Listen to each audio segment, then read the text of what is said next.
going to be all over them. Brilliant net play there from the Zimbabwean youngster, showing a lot of composure again. Thank you. Thank you.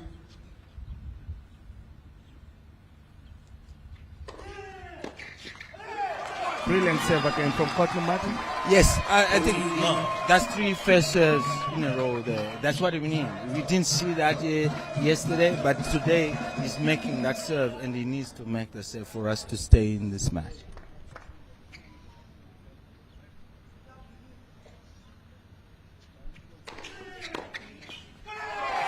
Brilliant service game from Courtney. For sure, that's a good first game. I mean, good 4 first serves there.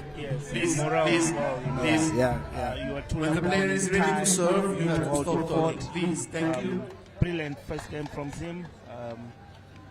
Let's see what they have, you know, on the returning side. And Martin, you were telling me about tactics. What do you think is the plan, you know, for this kind of game it's for just Zimbabwe? making, like we saw in the first game, making first serves, and we're getting the returns. The guys at the net, they're hitting the net, the volleys, they're poaching the ball, which is great. They need that. And let's see if the returns are going to The attention will make represent them. Morocco to serve. Indeed. Morocco to serve.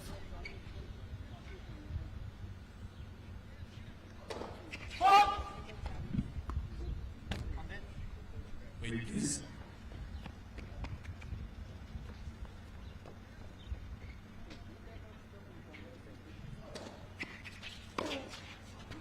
A bit wayward there from the youngster. 15 love. Yeah, we need those returns. Second serve. You can't afford to miss out. In doubles, you can't afford to miss out. Martin, I always find doubles difficult to play, you know, because the space is smaller. Yeah. You just have to pick a target and go there. You know, we pick a target wherever it is.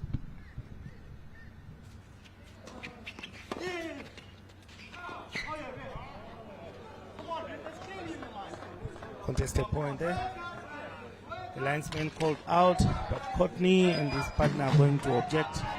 Even the captain there is still objecting now. Yes. That It's part of the game. We still don't have blind technology in Zimbabwe. Maybe one day we'll have. It shows how desperate we are. Eh? First game, second game in the match, and there's quarreling. Indeed, it's a tense match. It's a tense match. 30 love to Morocco.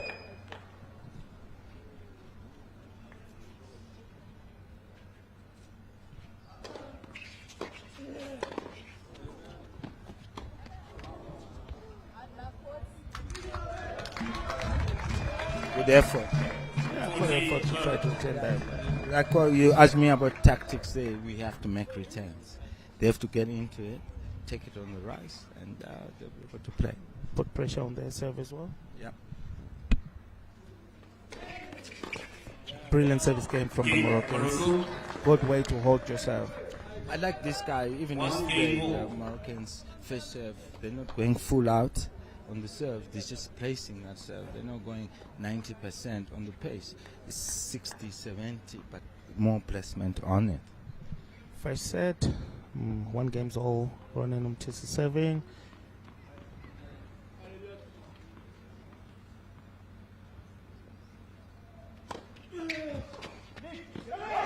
Brilliant serve from the Emily. Yes, just a simple kick serve. You don't have to go too big because you don't want that second serve. Then they're going to be on the offensive, and Zimbabwe, we are going to be on the defense. 15 love, Zimbabwe. Brilliant return there from the Moroccan. I think Courtney moved early. There was miscommunication between the two Zimbabwean players. I think Matisi there thought Courtney was going to go across, but anyway, that's the strategy. You have to keep the other guys guessing where to go with the return.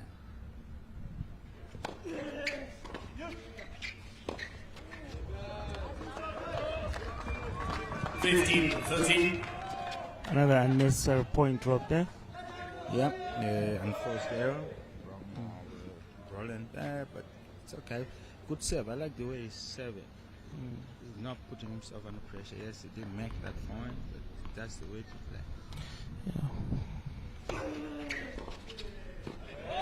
15-14. Martin, you spoke about Ronan's serve. Of course, this is still early in the match, but the serve is spin, but not so much power. And at this level, what do you say about that?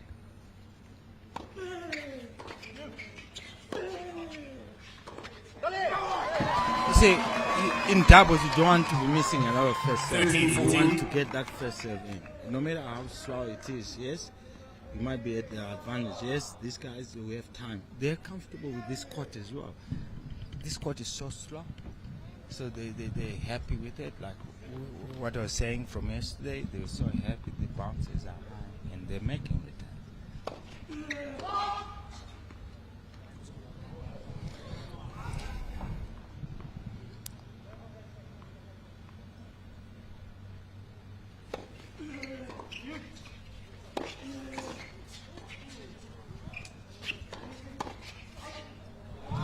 There you have it, Martin. That's an early break for the Moroccans.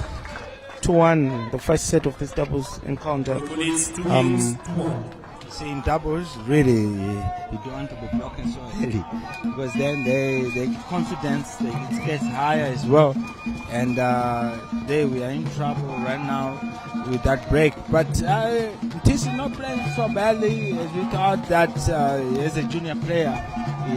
Pressure, I think pressure mounts as well. Huh? Indeed, it's a lot of pressure. There you see the Zimbabwean non-playing captain, Gwinya Itongona, and talking to the team, and behind is Benjamin Locke, top-ranked Zimbabwean player there. Unfortunate to drop their serve early in the game. But if you're just joining us, we are live from Harare Sports Club for this coverage of the Euro Africa Zone Group 2 tie. Zimbabwe playing host to Morocco. Morocco leading the tie to love. We are in day 2, doubles match. Morocco leading 2 games to 1. Take your seat quickly, please. Thank you.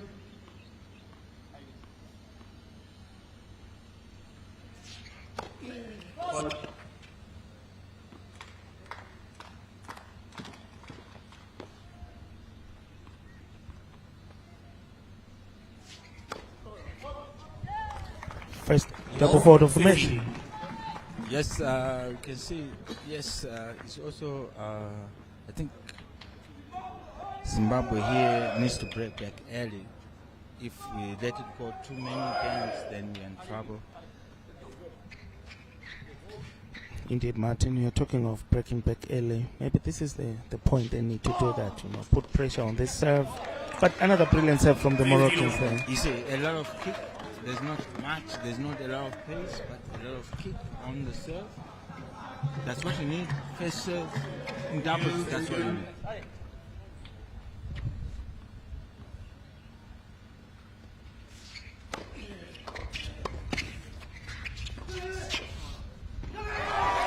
Brilliant ball there from Courtney Locke to force that backhand ground stroke, and to force an unforced error on the Moroccan player on the net. Okay, from my point of view is that most of the record. There you have some of the spectators, former Zimbabwean cricketer Edward Rainsford.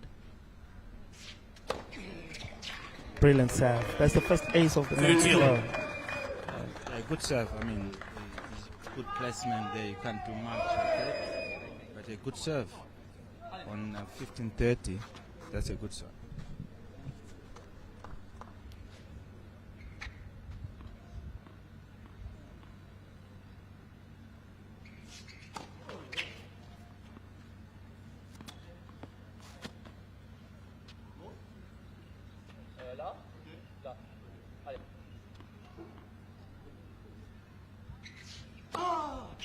Another double fault. Break point here. First break point for Zimbabwe. You can see already the two players, Zimbabwe players, they're standing back on the first serve. That means we're moving confidence for me.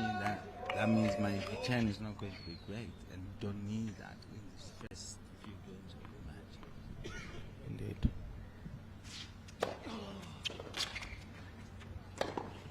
Brilliant play from the Moroccans there. Good serve again. You spoke about the kick. They're using it really well. And he's serving well on the outside. If you have noticed that serving on the outside. I think Courtney here should let him tease it. I think moving into this particular match, this doubles match, the Moroccans are looking to close it off. Yeah.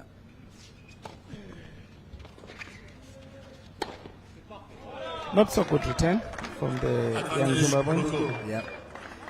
We need returns, right? Yeah. That's the So only which way. areas should they be looking to put the ball into, Martin? No, keep it low, I think. Can you take your seat quickly, please? Thank you. When we were growing up playing junior tennis, we were told to avoid the player on the net. Yeah, you can still hit it with a lot of pace.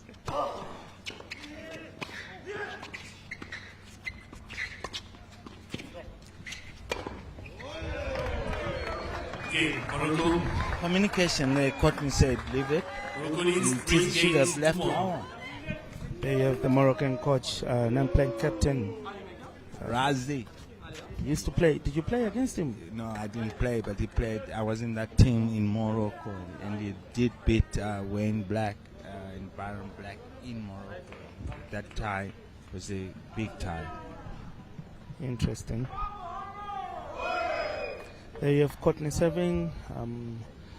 Zimbabwe trailing by 3-1. There we have the non-playing captain looking attentively. Kunyai Tongona. First set of this doubles tie.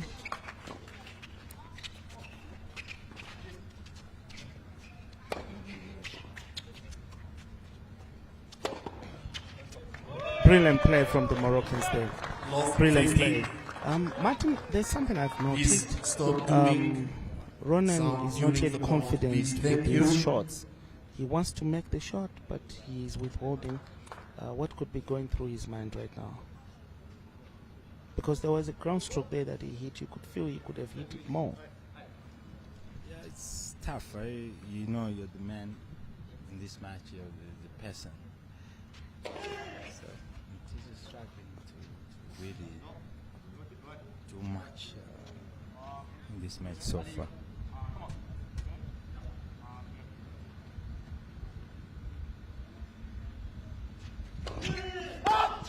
First double fault from Love Zimbabwe. 30. Love 30. First set of this doubles tie. This doubles match, Zimbabwe taking on Morocco. Davis Cup Group 2. Courtney serving.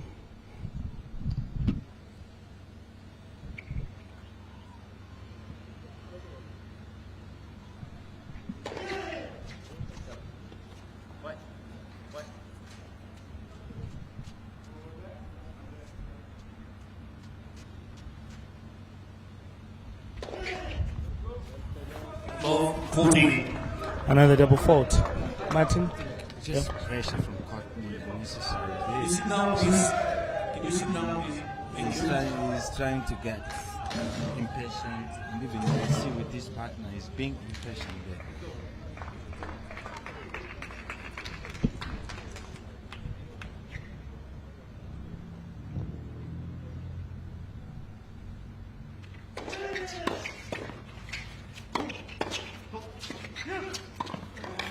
Brilliant play from the young Zimbabwean there.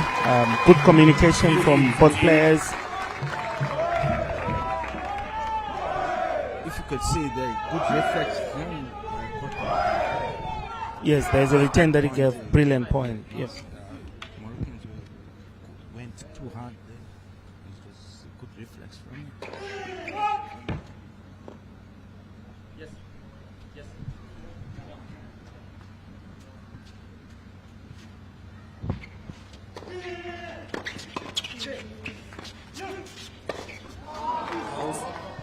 Oh, he missed it.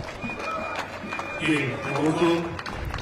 Game, Morocco go 4-1 up in this first set of this doubles encounter. Zimbabwe taking on Morocco for the Davis Cup World Group 2 tie. Live from our sports club. There you see the Moroccans. They look composed, Martin, and they came into this game with a strategy.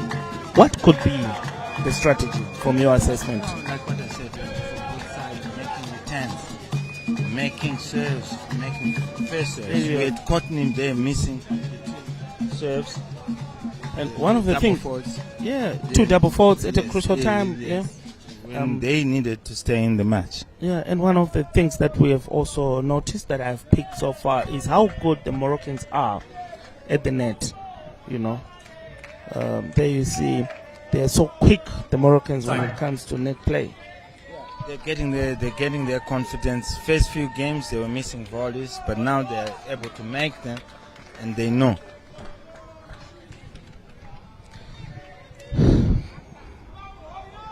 Morocco serving, leading by 4-1 in this first set of the doubles tie.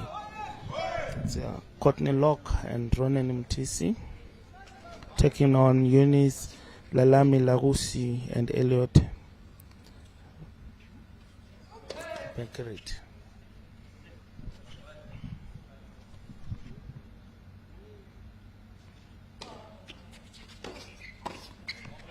Again, poor return. And good play from the Moroccan just to finish off the point. You could say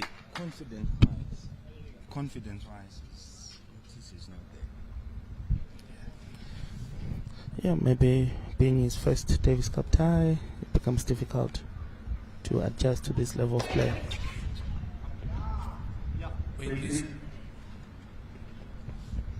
When you start from the back, that means you're already telling the opponent that your returns are not good enough.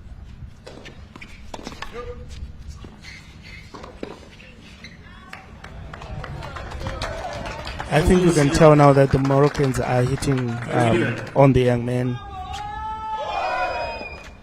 It's their strategy, playing the young man and exploiting him.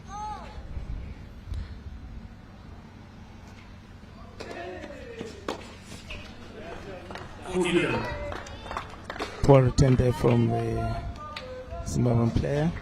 Morocco serving to hold their serve and go 5-1 up in this first set.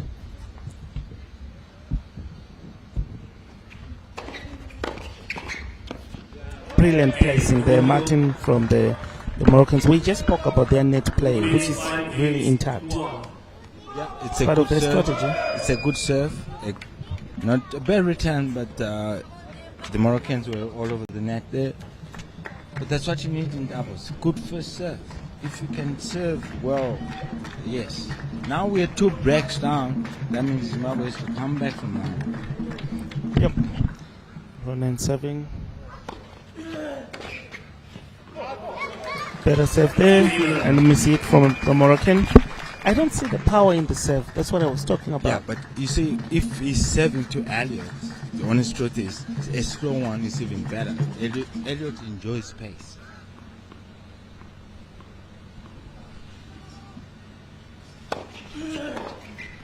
Brilliant return. Brilliant return. But Martin, you are talking of space and kick. I feel there has to be a bit of power in this serve. Yes, but not 100%.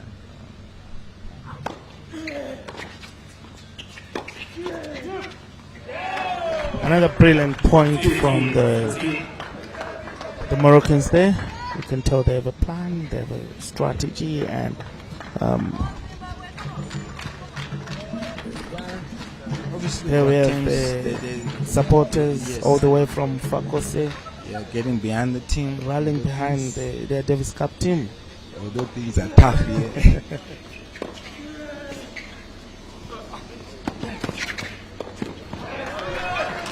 A bit unfortunate there, but good communication between both sets of players.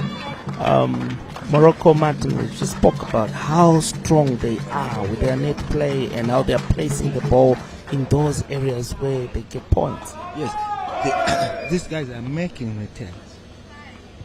That's important in doubles. Making returns, making that first serve. You need that. You see that? Making the first serve. And he's deep serve to the front. Not too much space. You don't need too much space. But he needs... good placement, and but we are not making returns. Okay, so we're not making returns, and let's see if we can hold this one. Brilliant return again from the Moroccans to take the first set. A 6-1. Pure dominance from the Moroccans and a lot of unforced errors, Martin. Can you talk about that? What could be happening? No, we saw a lot of double faults from Courtney Locke and a lot of unforced errors on Ronan Mtisi. Yes, I think for Mtisi it's just pressure, and Courtney needs to play Mtisi, and that's already also there's so much pressure on him because he has to carry the young man. But at the end of the day, I think Courtney is going too early. He's going too early to poach. So you can see the other Moroccan there he's gone down the line a lot. He's going down the line a lot and making shots. And because Courtney wants to cross over and try to cut the points shorter. Yep. Yeah. Indeed, Martin. Thank you for the tactical analysis. If you are just joining us, we are live from our Sports Club for this coverage of the Davis Cup Group 2 ties. Zimbabwe playing host to Morocco. We are in day 2. Morocco leading the tie 2-love. We're in day 2. Zimbabwe in doubles duo of Ronan Mtisi and Courtney Locke taking on Morocco duo. Now, the connotations here is the winner of this tie will play the Group 1 playoff matches, and then the loser will play the Group 2 playoff matches to remain in Group 2. So there's a lot to lose here, and we have found Zimbabwe in this cycle of constant battle to remain in Group 2 and sometimes proceed to Group 1, which will take me to our question. But let's go back to the second set. Morocco 7.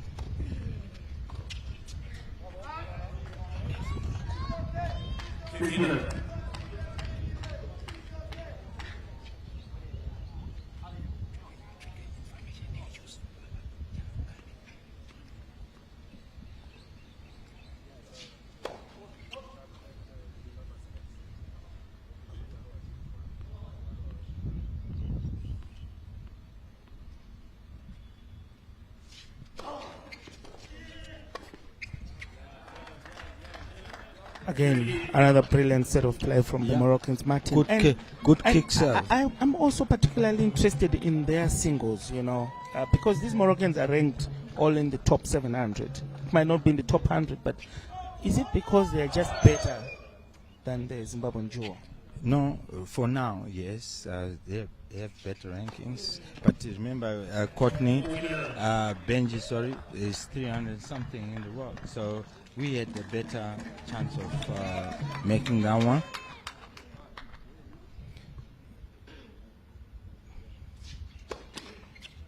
Elliot Benkert, born in France, Nice. Yeah. Beautiful return there from the Zimbabwean, but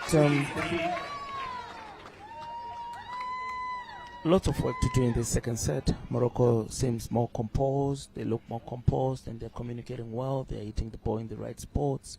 Martin, in this second set, what should be the strategy for Zimbabwe? It's just the same. Zimbabwe just has to make returns first of all. If they're able to make returns, I think like just what Courtney just did just now, making returns, make the guys feel pressure.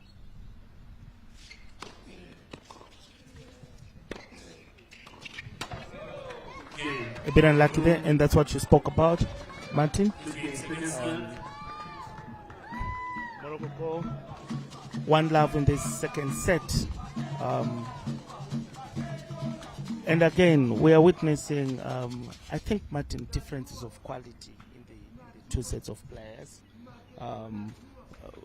Elliot has a ranking of 608, and Ronan is yet to have a senior ranking.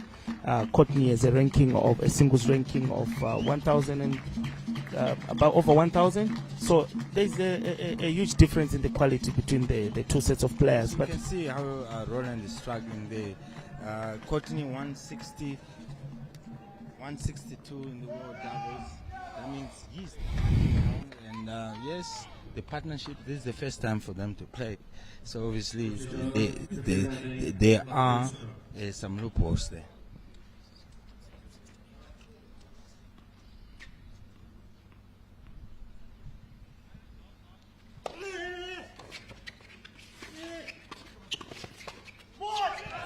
Good reflex there from the Zimbabwean.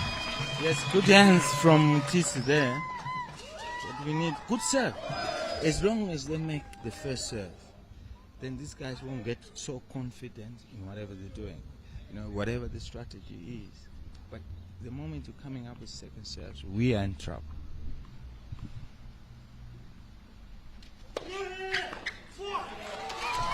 Another good serve from Courtney. There you have some of the fans cheering and enjoying at Harare Sports Club, watching their beloved Zimbabwean team as Courtney Locke serves in this second set, crucial second set.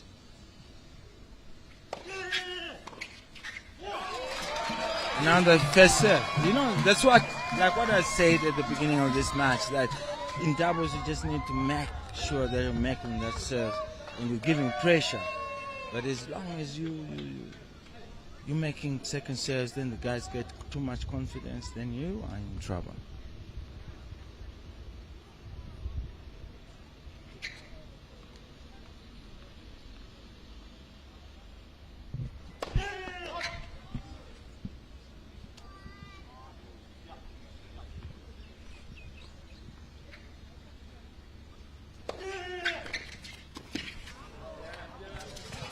A bit unlucky there. There's a lot at stake in this service game in particular, because you don't want to, again, give them a double break. Yeah. We're 40-15 up, 2 game points. This is just missing the volley, that one. But it's okay. At least he has to be confident. I think it starts from there. You know what I mean? Brilliant serve from Courtney Locke. Brilliant serve. Yeah, a great serve, first serve. You can hear the crowd enjoys. They are enjoying this. But good serve from the Zimbabwean there. Courtney Locke. And you can see the Moroccans. They didn't expect that one. But we have a match on our hands, Martin. Let's see how it goes, Mike. Right here, we need returns. That's one thing I'm seeing that is lacking here. It's the returns. They've not given each other chances. You can see already they're doubting each other, because both of them, our players, they are starting from the baseline, meaning they are not able to make returns.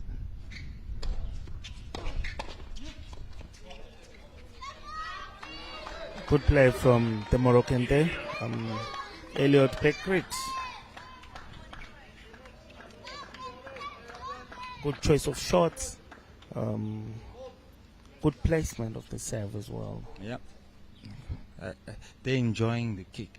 I mean, they're not going hard. So, another good serve. This one with more power this time. Yeah. Variation. You need that. You keep the other player guessing. Yeah, keep the other player guessing. Interesting.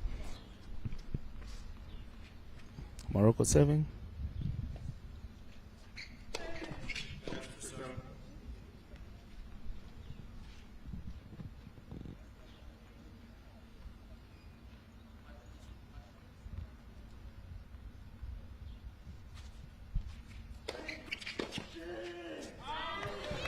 A bit unlucky there, but I'm also worried about how he opens his racket, Martin, because you can tell that it's a bit wide open, and that's why the ball is going out.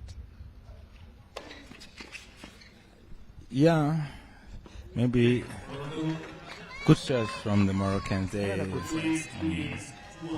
he may be opening it, but it's just the level. I think, like what you're saying, the level is too different from both players there. Definitely, I spoke about the level, but there you see the Moroccan non-playing captain. He come, Arazi. Back in the day, he was a dominant player. I remember you said he played Wayne Black and Byron in Morocco. You were there. Yes, I was there, and the guy was just too brilliant, and he played well. And I mean, this is his first time. Like I spoke with him yesterday, and he says, "Yeah, it's a young squad, and they do well. Look at a Moroccan bench. They have how many players there on the bench? We have traveled with the team. Yeah. And they're coming from away, you know. And look at the Zimbabwean bench. Yeah. It shows the mentality in their thinking towards tennis. But just for interest's sake, Morocco has played Zimbabwe. There we see the Moroccans quite dominant, you know, especially with their net play and making their first serves, which has been the pinnacle of their approach. Good returns, good first serves. You're all over the net, like I say, good volleys. Yeah, they're all over the net.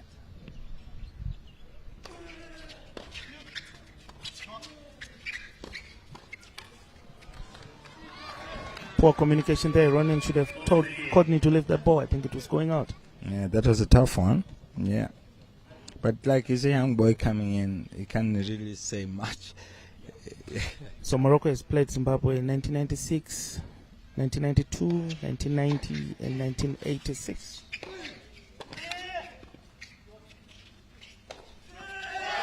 Brilliant ball there from the youngster. This is what he has to be doing.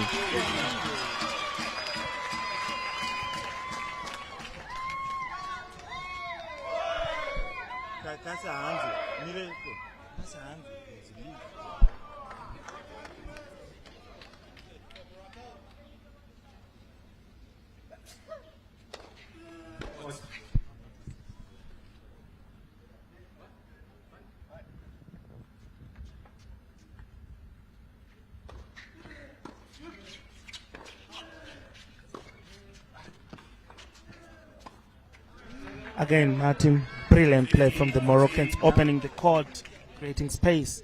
Good net play again.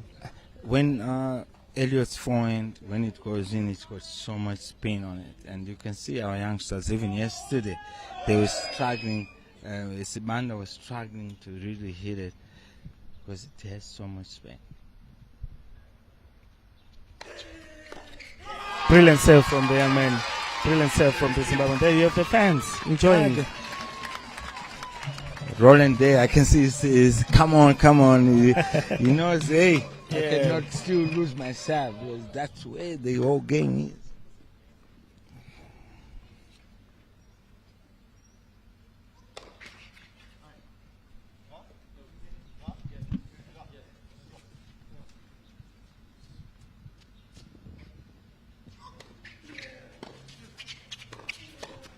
Brilliant play again from the Moroccans. Martin, poor return from the Zimbabwean player there. However, it goes back to what you said. You said, if they make the first serve, the point becomes easier to win. Yeah, but you can see with the second serve, a good return from the Moroccans, and he's all over the net and he's keeping them guessing there. And Laurent serving for another break point. Break point for the Moroccans in this second set.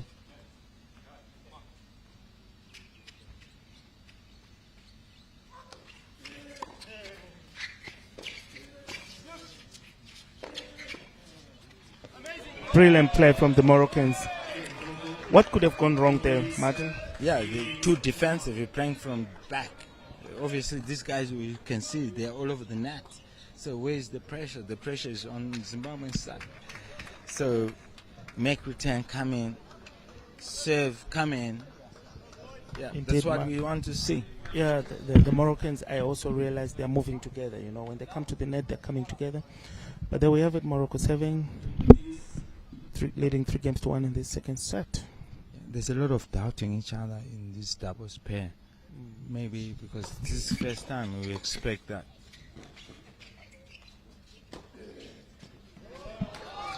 Brilliant play again from the Moroccans. But that's a basic ball, Martin. What could have gone wrong? Anticipation. Anticipation. Anticipate. You have hit the ball there. Where is the other person going to go? Yeah, it's a good shot from the Moroccan. You can't take away that one. Here we have some fans enjoying.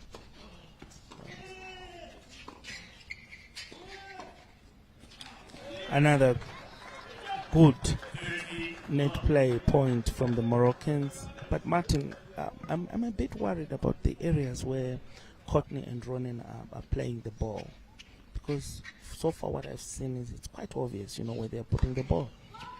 And you spoke about anticipation. The Moroccans are actually anticipating the ball. Like they're moving together to the net. They're serving well, and they know where the next ball is going to go. Zimbabweans, we are too defensive. Even in their singles matches yesterday, they were being moved right, left. Same thing that we're seeing today.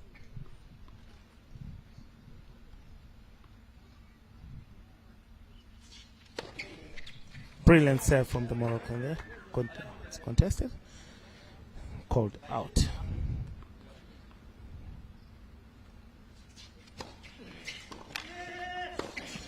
What a shot, Martin. That's a big shot. What a shot. Can take away that one. Yeah, good. Forehand down the line. He didn't have much time to make that shot, but he just swept his racket. That's good racket action there. Yeah. It's a good ball from the Moroccans. I mean, confidence-wise, they're right there. A break made all the difference. Yeah. It's a difficult match for the Zimbabweans. There you have Moroccans playing quite some good tennis there. Ronen Mtisi, his footwork and his anticipation came a bit low. And another point there where the Moroccans demonstrated their good net play and good communication, like we spoke about. They are moving together, they are approaching the net together, and like you said, Martin, they're all over. Yeah, they're all returns, over. Good returns. That's very important. Make the first serve, make good returns. Then we are there. But like this, I don't think we're going anywhere. Here we have in the second set of this Group 2 tie. Zimbabwe taking on Morocco, Davis Cup Group 2, second day. Morocco leading the tie 2-love, and Zimbabwe playing this doubles match to stay alive in the tie. Courtney Locke and Ronen Mtisi playing against Yunis and Elliot. Second set, Zimbabwe trailing by 4-1. Ball 15. The Moroccans are continuing, Martin. In Shona, they're saying Gomandio Ndio. Their strategy is working and they are maintaining it. Like what I said, Mike, here, good returns. And they are making the returns. Whether it's a good return there or you a have bad Courtney return. Locke and Martin Locke. Martin Locke and the mother, the parents watching their boy. Represented the... Courtney himself represented... Martin himself represented the country in the 80s, playing doubles for Zimbabwe in the Davis Cup.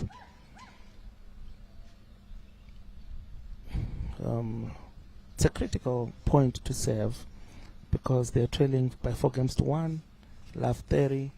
You want to stay in the match and in the tie. Martin, this is pure class again from the Moroccans. Really, you can see even the level. By that, you can really tell the level of play that Roland is not in a bad way. Yes, we need development, but this is not a development stage. This is not a development stage. This is very competitive like this, and you can see his timing and all that. Yeah, Martin, you're talking of this is the grand stage. But again, a bit of luck from the Zimbabweans there, but good play from Courtney, good second serve.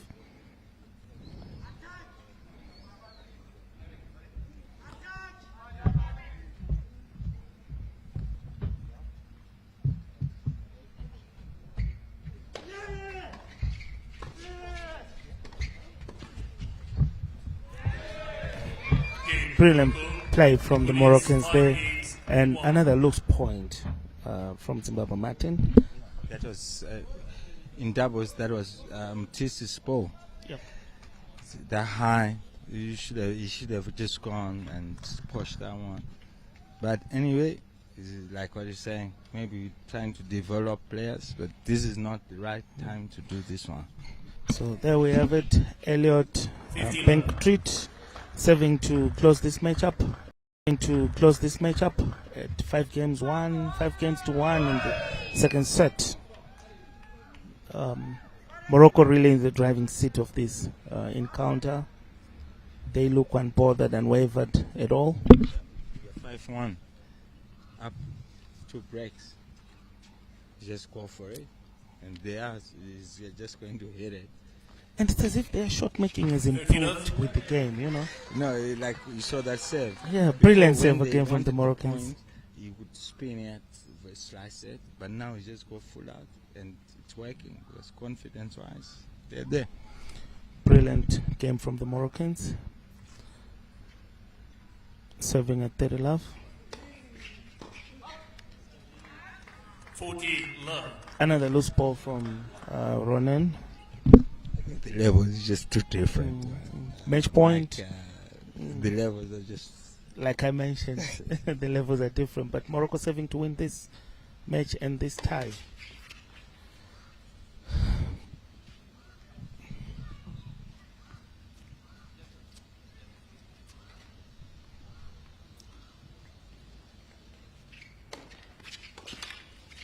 There we have it, ladies and gentlemen. Morocco closes up. Closes up the match in straight sets 6-1, 6-1. Elliot Benktreat and Eunice Larue beat Courtney Locke and Ronan MTC in straight sets 6-1, 6-1. And Morocco got 3 love up in this tie. Group 2 tie. Zimbabwe playing Morocco. Live at Harare Sports Club. There you have the 9 playing captains. Gunyai Tongona and Azari. They are congratulating each other, the Moroccans. Pure dominance. They stuck to the script. You could tell they had a plan and they stuck to it. Zimbabwe, on the other end, was...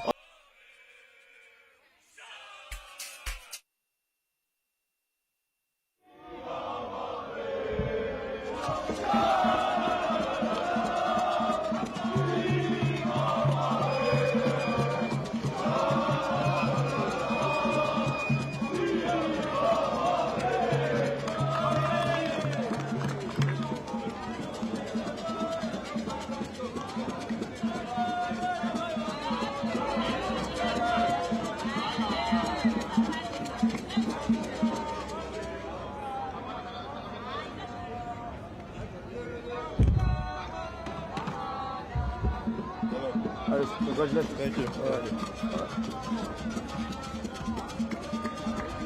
When I read, hold it. Okay. Yeah. It's okay.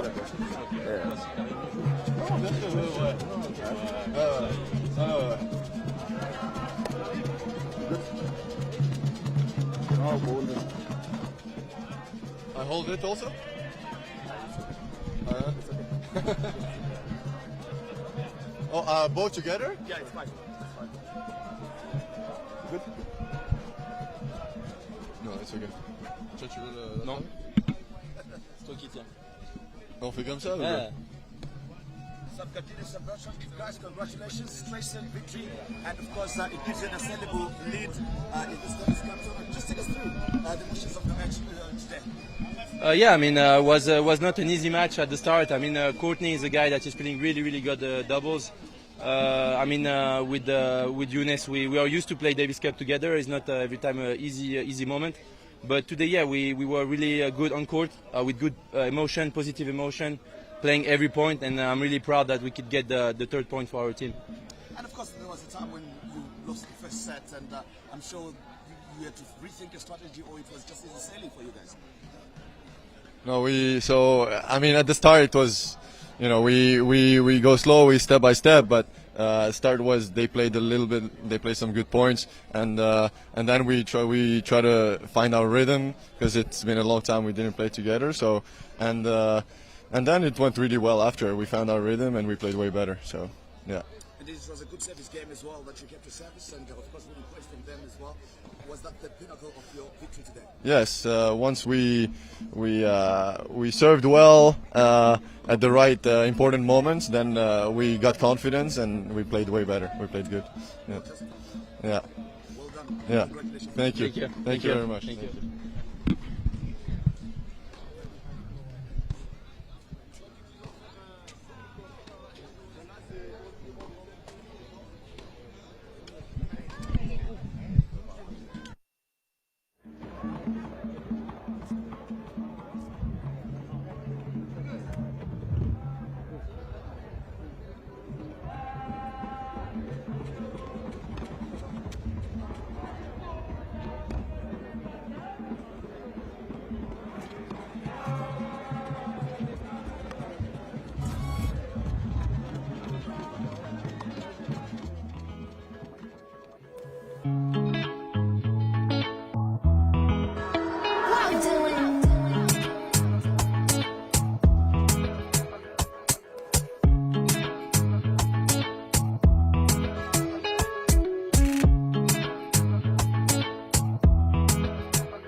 I feel like you're an angel in a demon body. That's why me not hesitate to screw you. She walk through the hallway with a sainted body. Call on make a man knows them. Can you move to the reggae no be blues and no? Yeah, make a suck your no. Be like the way that you roll it, be jiggy like that. And I know that you know that's the feel, yeah. And everybody evil, nobody only like that. Put your hands on the future of music. I don't know where it's going exactly, but I know it's. I know say me and the Jones, I know there is it like that. I bring in this order, give me that.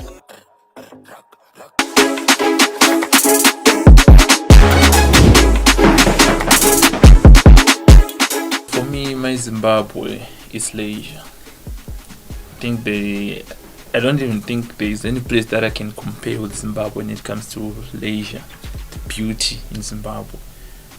You go to Victoria Falls, it's majestic there, the largest falls in the world. You go to Great Zimbabwe, it's nothing like it. You go to Chimanimani, it's breathtaking. It's everything you can ever think of.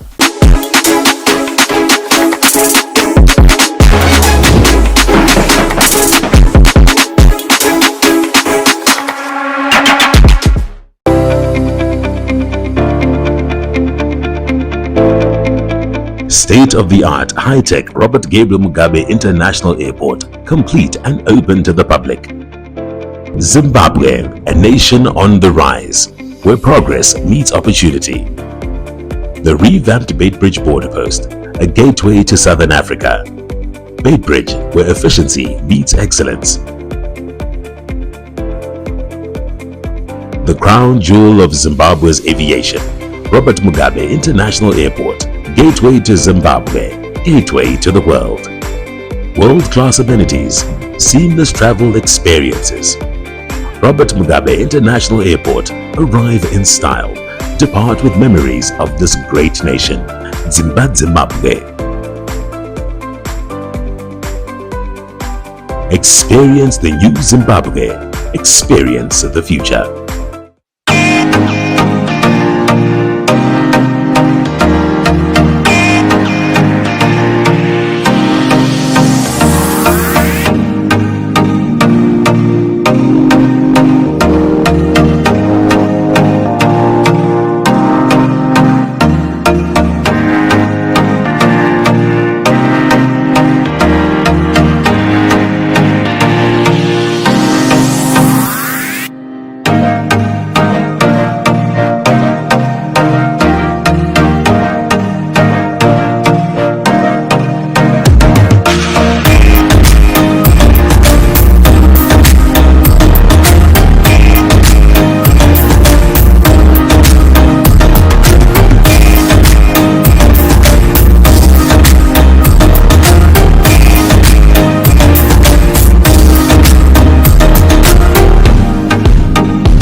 Zim Digital set-top boxes, decoders with all the 7 local television channels and 6 national radio stations are now available for sale. The decoder will give viewers access to ZBC Jive TV, ZBC News, ZBC TV, ZTN Prime, Pre-K TV, Kiona TV, NRTV. No subscription is needed as all the channels are free to view.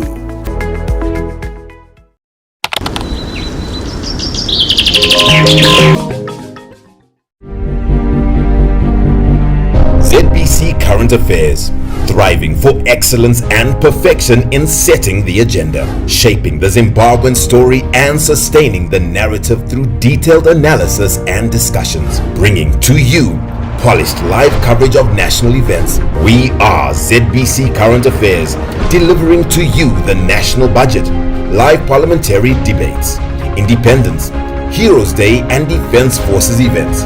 We bring you insightful documentaries, special programs, and thought-provoking debates. ZBC Current Affairs. We are definitely Zimbabwean, telling an accurate, balanced, and unfettered Zimbabwean story.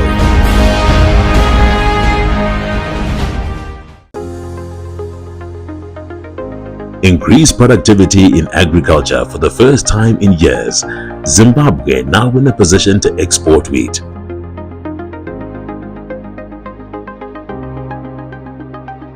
Zimbabwe's wheat revolution, harvesting success. Zimbabwe's agricultural landscape is transforming. For the first time in years, Zimbabwe's wheat production has reached unprecedented heights.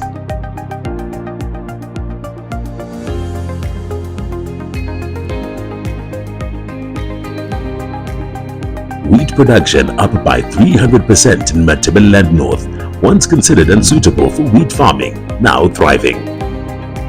Expert support, improved irrigation and inputs have empowered farmers. Increased productivity, improved food security and economic growth. Zimbabwe's wheat revolution, harvesting success. ZBC TV is driven by the corporation's vision to be the Zimbabwean voice of choice across multimedia platforms globally and be a customer-driven and competitive broadcaster. The national broadcaster is committed to giving you high-quality and innovative programming that projects the Zimbabwean voice, identity, diverse cultural heritage, enduring unity, peace, and shared national vision. To share your views, comments, or register complaints on our programming, contact us on WhatsApp number +263 714 975 328 round the clock. ZBC TV, your voice, your choice. Museum of African Liberation, a project that is located in Harare at the Liberation City, sitting on a piece of land spanning close to 100 hectares. And this is a place where you find the Pan-African agenda being promoted. We speak about liberating ourselves. We speak about liberating the mind. We talk about the journey of the African people from way back in slavery up to modern day Africa. The Liberation City is a place that has been set up to establish the Museum of African Liberation as the prime attraction. But we are not only going to establish the Museum of African Liberation, but there are other activities and attractions that we are establishing at the Liberation City. You'll find that the Museum of African Liberation will be the main attraction.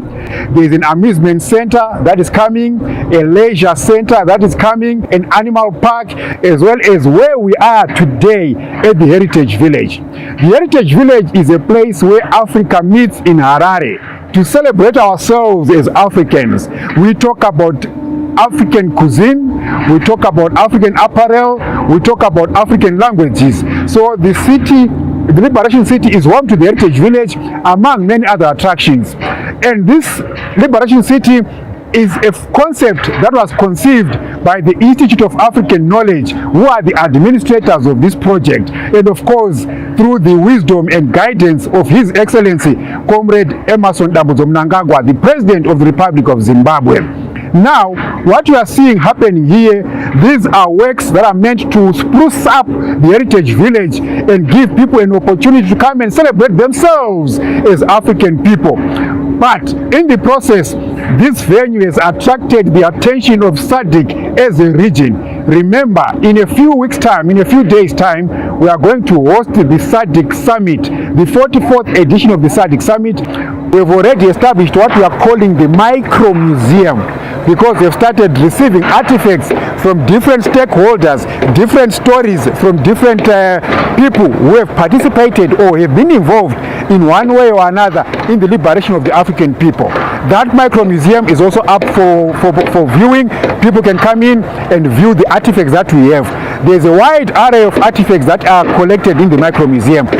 Mainly, some of them include the Joshua Nkomo artifacts, the Josiah Tongogara artifact, the Leopold Takawira artifacts, there is the Muhammad Ali statue. You talk of the late Simon Mzenda artifacts. We have that in our collection at the micro museum. To its construction, the Mobile Museum of African Liberation was established. If people can come to the museum, take the museum to the people. This is the purpose for this beautiful truck. A truck we bought from a normal car dealer and mounted solar panels on top and mounted digital touch screens inside, as well as some electrical gadgets on it to support us as we take the museum to the people. What is the purpose for this vehicle? Now, we curated our content in digital format, and now we are now able to take the mobile museum to people, whether be they schools, be they public events, or any other public gatherings. And we have people coming inside, enjoy and watch videos and learn about the different African knowledge. We created text, as in this case, the last person who was here was reading on the inventions by blacks under slavery. So this content now talks about the various inventions that we see and use today that were invented by blacks, but because they were slaves, they were not allowed to make money out of their discovery or out of their inventions. They were not allowed even to patent their inventions. As an example, do you know that the combine harvester is your idea as a black person? Do you know that the cotton planter is your idea as an African? Do you know that the dry cleaning machine is your idea as an African person? Do you know that the traffic lights that we see on our roads today are actually an invention by a black person? Well, worry no more. All that information is loaded in this mobile museum. Information plates were placed in the Africa Solidarity Garden to assist people, but especially school children. This is the information plate that we have planted on every flagpole you see here in the Africa Solidarity Garden. Just to illustrate the point, here this information plate talks about Zimbabwe. So when children come here, they begin to learn about Zimbabwe in brief. You will have information on the Independence Day. Zimbabwe got its independence on the 18th of April in 1980. What is the capital city? Of course, it's Harare. You get to know about the population of Zimbabwe, the official languages, the official currencies, and even the flag colors. And of course, there's also a map of that particular country. All those who fought to liberate Zimbabwe are also represented through the unknown soldier. Now, this is one of these pieces that talk of the journey of our country as the people of Zimbabwe. This is a piece that depicts a liberator, an unknown soldier who sacrificed his time and his family to go and fight to deliver a liberated Zimbabwe.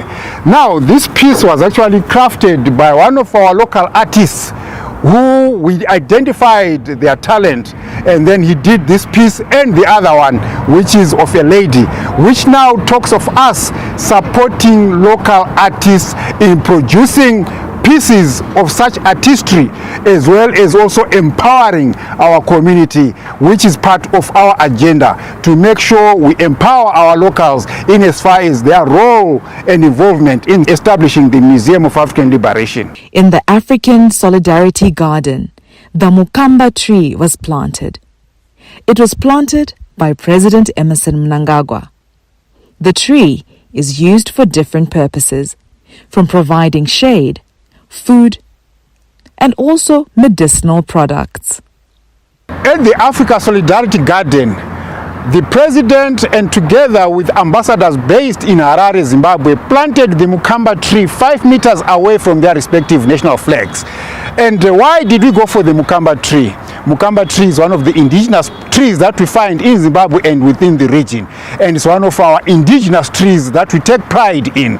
Eventually, when this tree grows, it will be looking like that big tree, and with the trees 3 meters apart, the concept is they will eventually grow and hug each other, which symbolizes the unity of the people of Africa and all the countries in Africa. Also present is the Zimbabwe Heritage Monument, which chronicles the country's journey from pre-independence to present day. Now, this is the Zimbabwe Heritage Monument, a monument that was unveiled by our president, His Excellency Comrade Dr. Emmerson Mnangagwa, on the 20th of December 2021. This structure in black granite, as you can see, granite, by the way, is mined in our Marsh East, Marsh Central area, and is part of our pride of resources that we have in Zimbabwe. Now, this monument is founded on 3 layers. The first layer represents the first Chimurenga, and the second layer talks of our second Chimurenga, and then the third layer speaks of the third Chimurenga, which is actually an emancipation of the mind, which speaks of empowerment of the indigenous people. And the 3 layers form the foundation of the House of Stone, which is depicted in that conical tower, which is Imbaye Mabwe, the House of Stone. Zimbabwe's name is derived from the House of Stone, which is Zimbabwe. What if I told you that I'm now in Mozambique, but I didn't use my passport? You wouldn't believe that, I guess. Well, I'm now on the Mozambique Square, which is a piece of land that has been taken up by the Republic of Mozambique. Remember, not so long ago, the President of the Republic of Mozambique, His Excellency President Filipe Nyusi, was here in Harare at the Liberation City for the groundbreaking ceremony to officially kickstart the establishment of the Samora Machel Monument at the Liberation City. So that is why I'm now at Mozambique Square. The Institute of African Knowledge Chief Executive, Ambassador Kwame Mzavazi, says the project's mandate is to correct global perceptions on Africa. The project is a corrective agenda. So many things need to be corrected in terms of the perception of Zimbabwe, the perception of Africa internationally. I watch global media every day. If you open any news story on the global media channel, if they have a story on Africa, there are only 4 themes that story gets into: death, disease, darkness, or corruption. You see, nothing else. They have nothing to talk about. We call it the triple DC. That's how they do their story lineups. And the triple DC did start today. It's an extension of an agenda that has been pursued by the colonial empires for 500 years. He added that the whole idea behind this milestone is to also decolonize the mind. President Mnangagwa is on this monumental, challenging, but absolutely timely and praiseworthy pursuit of correcting the narrative.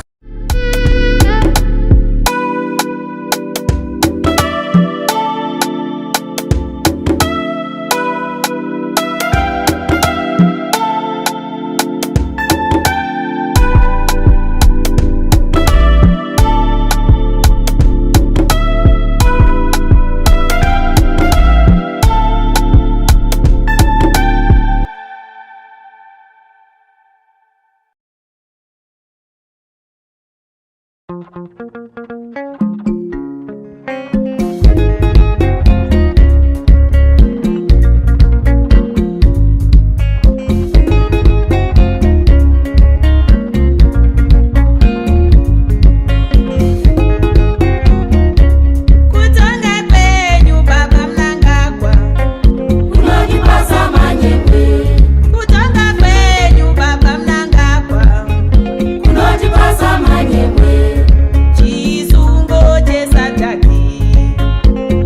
Chinotipasa manyemwe chisungo chesataki chinotipasa manyemwe sataki yese ati baba Mnangagwa vanotipasa manyemwe sataki yese ati baba Mnangagwa vanotipasa manyemwe kusimudzira mureza weZimbabwe unotipasa manyemwe kusimudzira mureza weZimbabwe unotipasa manyemwe mavecheya weSataki unotipasa manyemwe mavecheya weSataki unotipasa manyemwe utongi wenyu baba Mnangagwa unotipasa manyemwe utongi wenyu baba Mnangagwa unotipasa manyemwe tongai zvenyu tongai zvenyu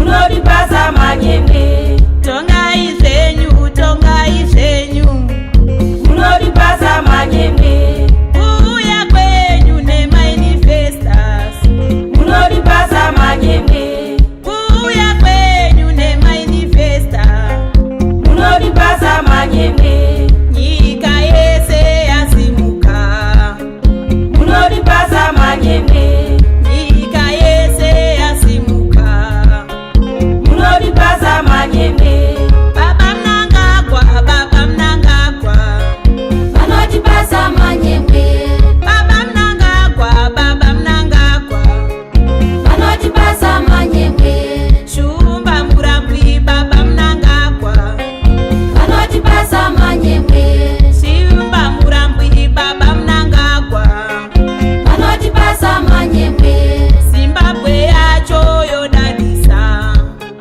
vanotipasa manyemwe Zimbabwe yacho yodadisa vanotipasa manyemwe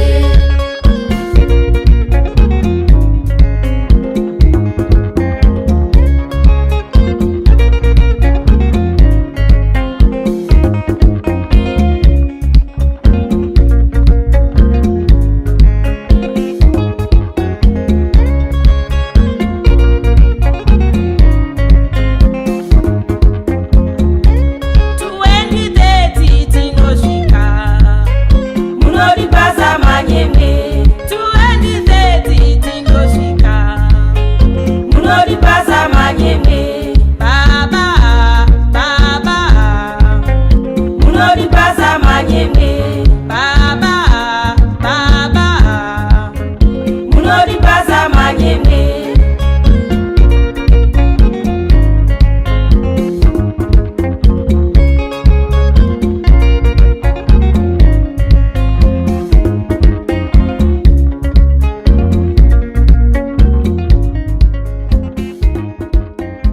Let me assure you that tomorrow is brighter than yesterday.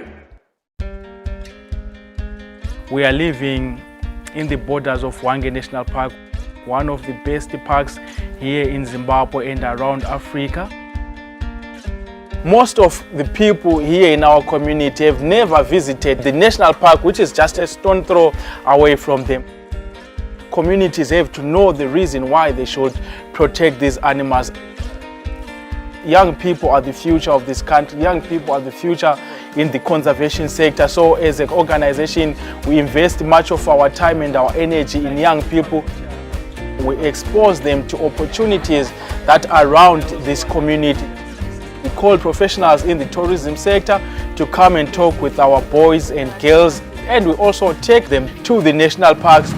Males, when they are around the age of 12 years, they move out of the breeding herd. They only go back to the breeding herd when they are mature at the age of like 25 years. What drives me, my passion, is for my kids to see that they are living in one of the most special places. Instead of when they are done with their school, they move to the city or they move to other places, they should be here protecting or taking care of this wildlife so that they also have that time to appreciate nature, to see these beautiful animals around them. 1, 2, 3.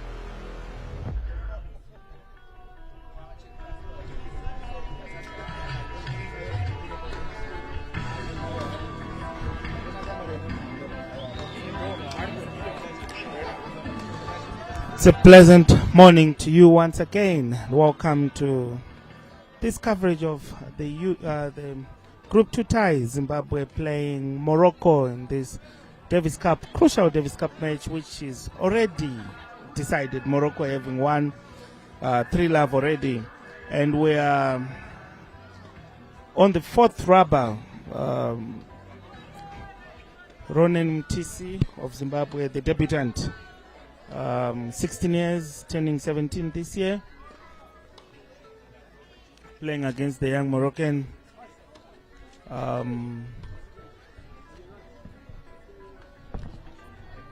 There you see the players are warming up.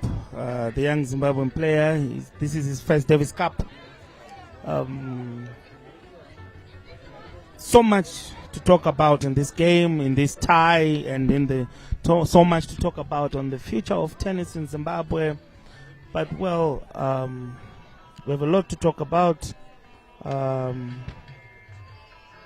Mtisi has a good junior record.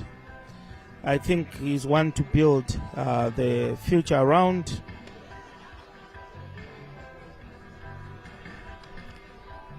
Born on 16 December 2007.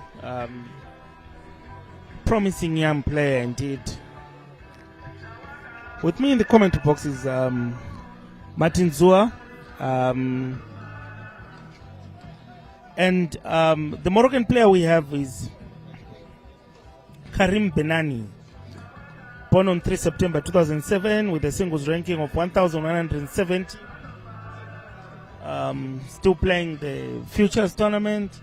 So I can say they're still at the same level. Martin? Yeah. I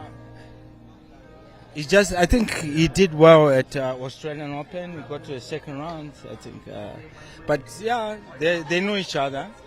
He came here a few years back to play here, ITF Juniors. And yeah, it's good. I think we should say this match, I mean, yes, it's a dead rival, but it goes in the history that he played. So it's good. Yeah, in the stands here, we also have Kamabilia. It's good that sports people will be always sports people. So, yeah. Interesting.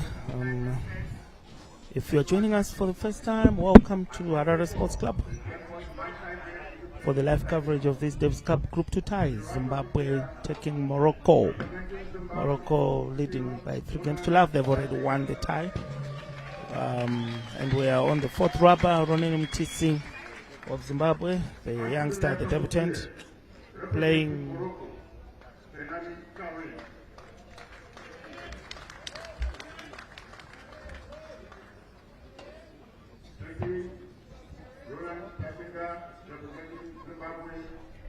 Monitors unelected to serve.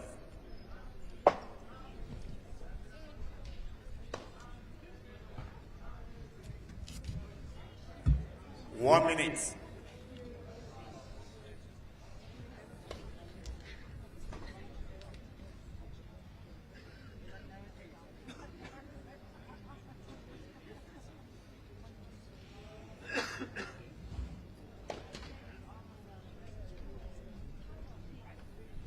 There you have some fans enjoying. 30 seconds. Kama Billiard, the Zimbabwe national football team player who just recently joined Scotland Football Club, the new boys in the Zimbabwean Premier League, isn't it? Yeah, it's good to see sports people always be sports people. Yeah, supporting the sport, supporting the nation all the way. Unfortunately, yes, we have lost the tie, but we have a good match here.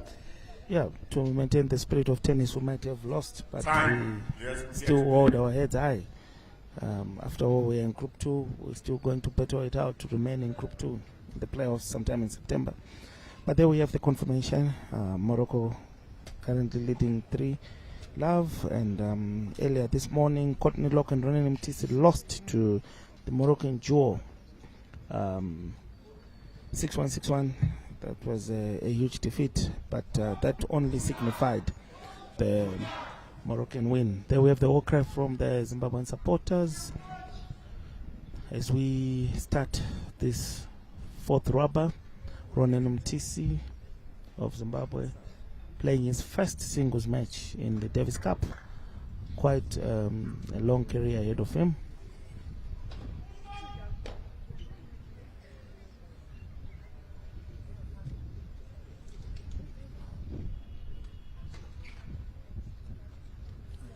Law 50. Well, starting the point there with a foot fault, right? That's a big one right there from the line judge, Mike.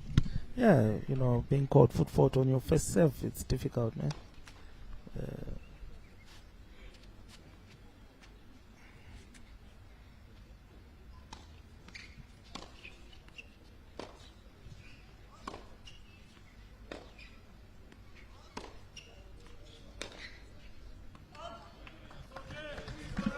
Law 30.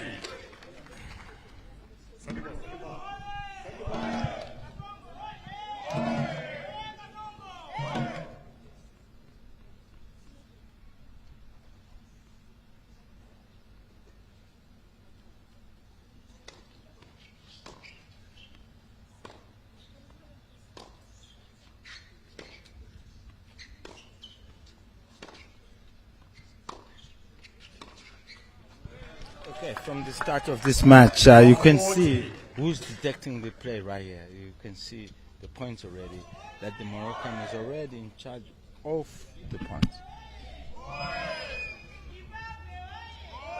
White with his white place.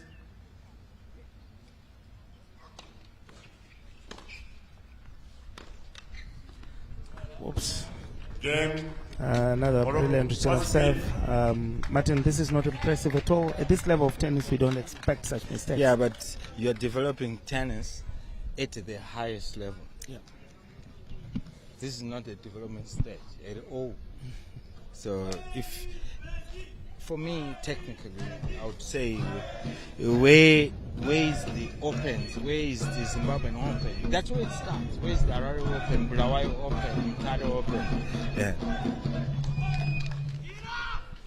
Yeah, indeed. Still lots of work to do on the young man. But, well, there's still lots of tennis to play again for him in this first set of the fourth rubber. Players ready to play. Karim Benani representing Morocco to serve. Karim ranked 1,170, again born in 2007. He's actually 3 months older than Ronen, so they are age mates. They have played junior tournaments. Karim was here for junior tournaments. 15 long. Another point giveaway again from the young man there. Lots of mistakes. The level of play is totally different. You can already pick it in the early stages of this first set. The young Zimbabwean making too many enforced errors. And Martin, you know, when you are playing your first singles match in a Davis Cup tie, what would be going through your mind? Yeah. Mike, I've never played a Davis Cup match.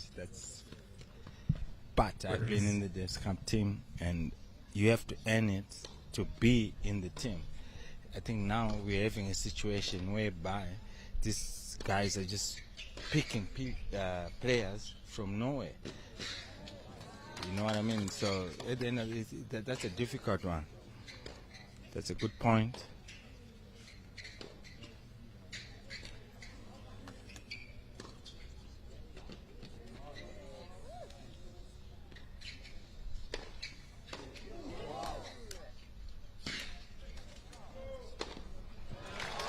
Brilliant play from both players, but a bit of, I think, Martin, for the first time in this match, we see a glimpse of what the young man can do. Good defensive play, stuck back at the baseline, but managing to return the ball.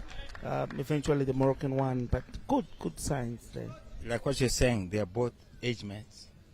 And what is it that he's lacking to suit the other player? That's very important. There's a serious question, Martin. Can we have some silence, please? Thank you. Yeah. What does the Moroccan have or has, which the Zimbabwean doesn't have. I think it goes back to the training regime, yeah, and the mentality getting into any particular game.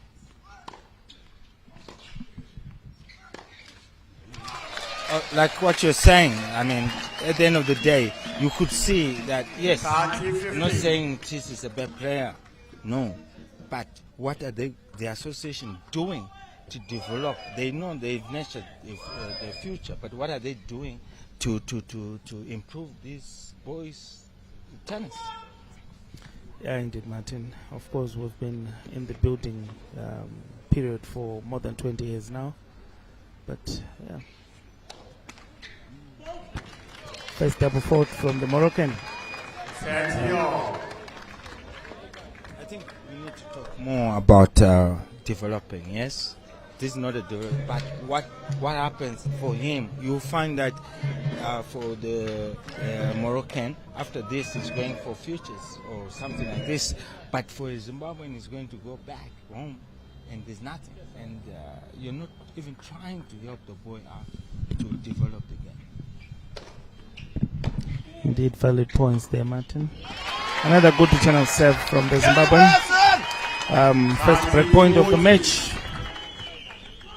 First break point for Ronen Mtisi.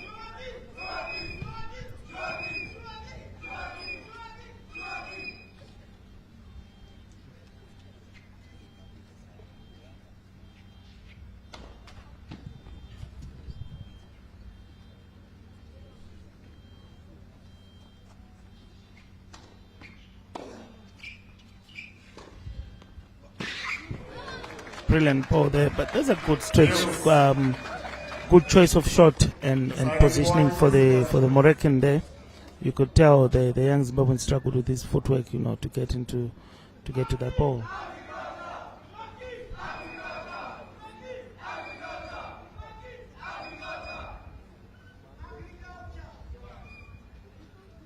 Advantage. And juice. Karim Benon saving deuce.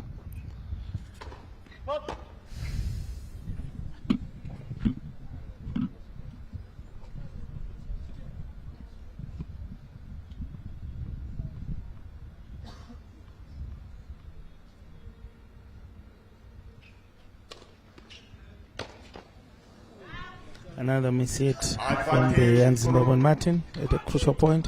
Yeah. At the end of the day, like what I said at the beginning, it's how many matches you're playing, how many good matches are you playing. So you could see Mtisi when he needs it most, he makes unforced errors, and that's difficult to win a match. But if he goes into it and the association supports him, that's my crucial point right there. If they do support him, they know nature, the talent that he has, then yes, we could go further.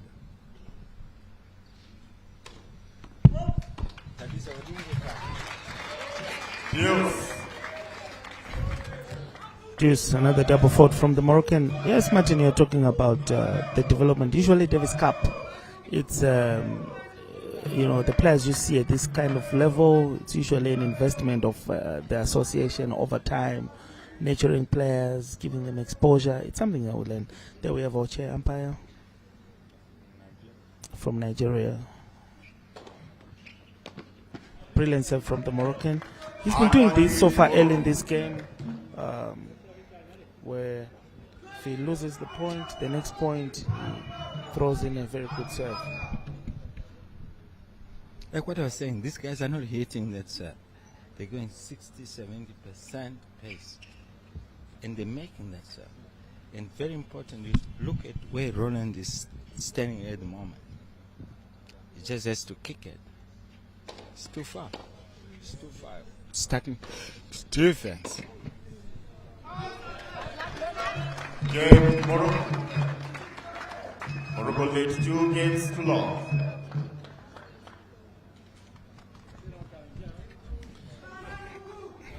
If you're just joining us, we are live from Harare Sports Club for this Davis Cup Group 2 tie. Zimbabwe playing host to Morocco. We are in the fourth rubber now. On the fourth rubber, Morocco leading the tie by 3-0. It's Ronan Mtisi, the young Zimbabwean, taking on the young Moroccan.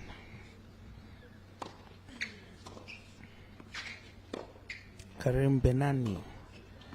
We're in the first set of this fourth tie. Brilliant down the line there from the Moroccan. Early in this game, you can tell he's confident with his shots. He's trying what he wants. Yeah, it's just like yesterday.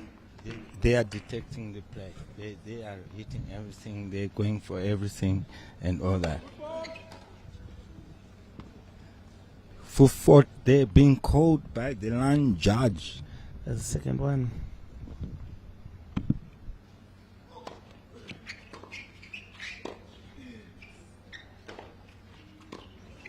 Brilliant ball from the Moroccan. Martin, I see you laughing. Yes, that's too fast for the young man. But they're same age, so they must be able to compete right here. But anyway, it shows, for me, I'm just disappointed with the whole thing. I mean, what happens after this, that's important. And we have seen that we don't have enough depth, Mike. So that's what we need right now, to say, okay, in September, what are we going to do in September? And we must promote these guys, support them, and sponsor them to go for tournaments. The whole team, really. Interesting points there. They were from an empty serving.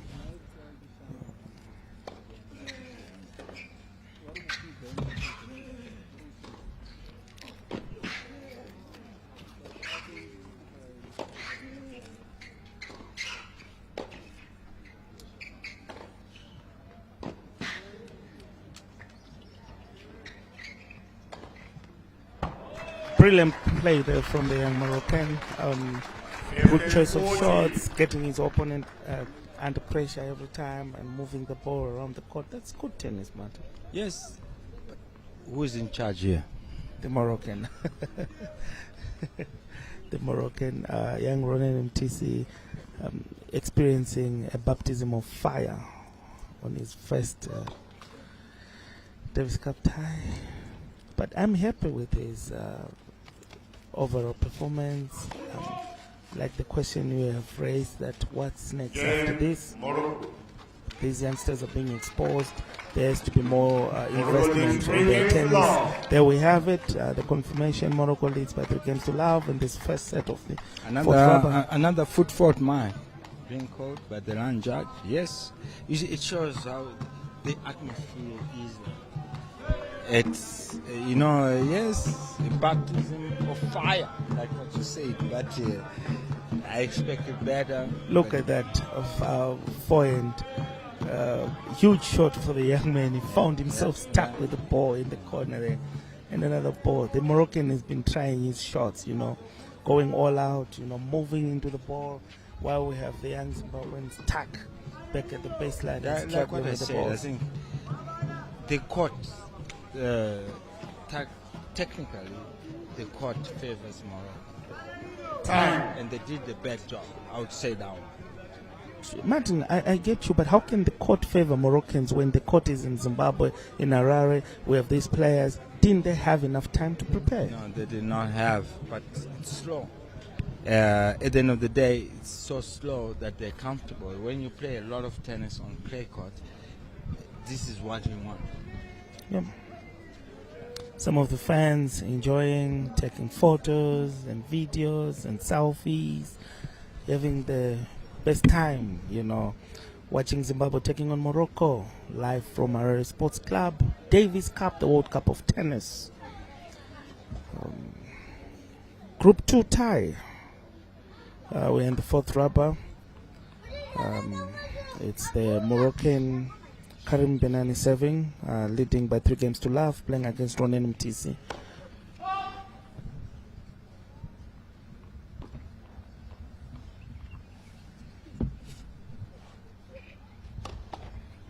Next, second service.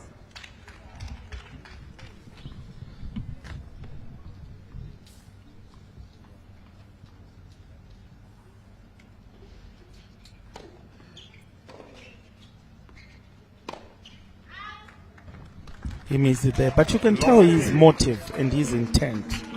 He wanted to play that cross-court ball, but good action. It's just that I think he hit it a bit in a rush. He's in charge, 3-0 up. He's about to be loose a little bit, and he's going for his shots, and I'm 3-love up.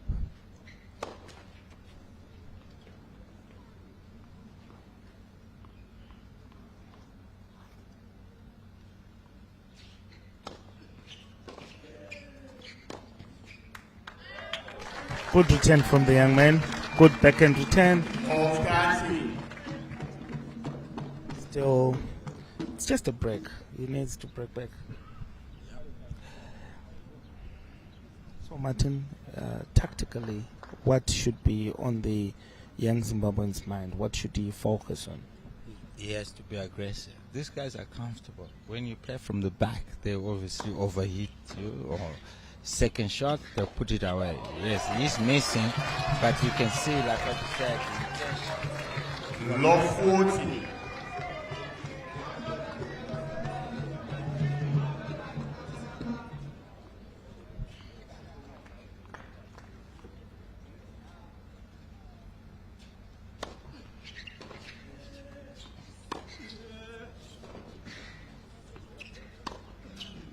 Brilliant play from the Moroccan. They're spreading the ball around the court.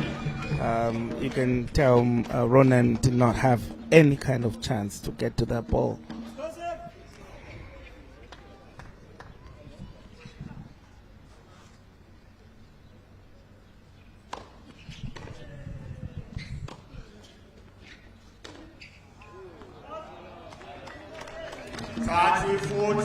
Again, Martin, I think this is like a harvest of unforced errors from the young Zimbabwean players.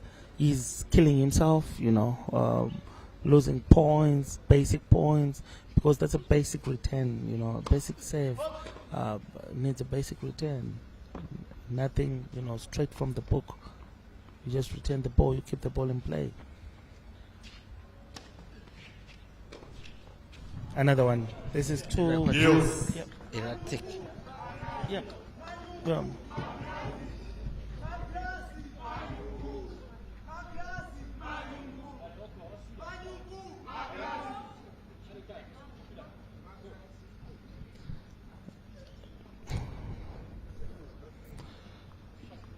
Interesting game of play from these youngsters. They've played each other before on the ITF circuit,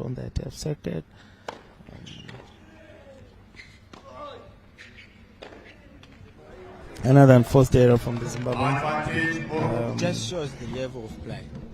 It shows the level of play that he's making a lot of mistakes. He's not being forced, but he's making a lot of mistakes. So the level of play, that's where I come back to the Association of Tennis Zimbabwe to help the young guys. He missed it. The more you understand, like this is and to build up his career. Thank you for that, Martin. That's a very valid point around developing these youngsters, getting them to play. Like what we're seeing Morocco doing. They have a lot of tournaments on their calendar. These youngsters are exposed. And here in Southern Africa, there are not many tournaments. We're still in Zimbabwe, senior tournaments. So the youngsters are not well exposed. But there we have Ronan MTC serving. That's the third fourth that is being called again in this set. This time it's from the Nigerian referee. That's a big return from the Moroccan. Big return from the Moroccan, right in his feet. There we have some fans enjoying watching their beloved Zimbabwean team.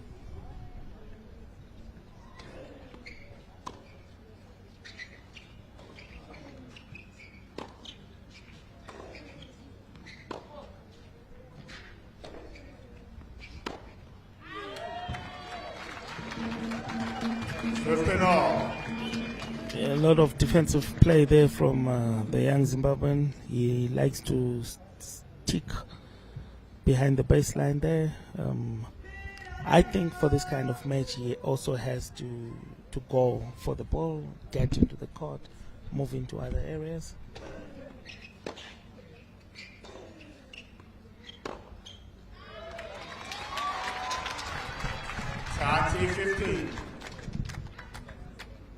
Yeah, tactically, you cannot be offensive when you're playing 3 meters behind the baseline or 2 meters behind.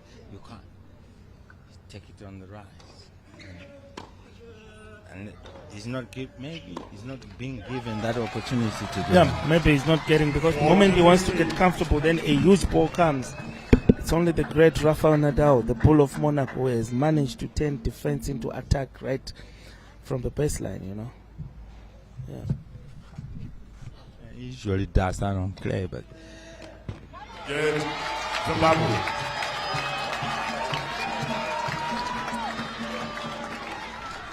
good game. Good save there. At least we're on the board.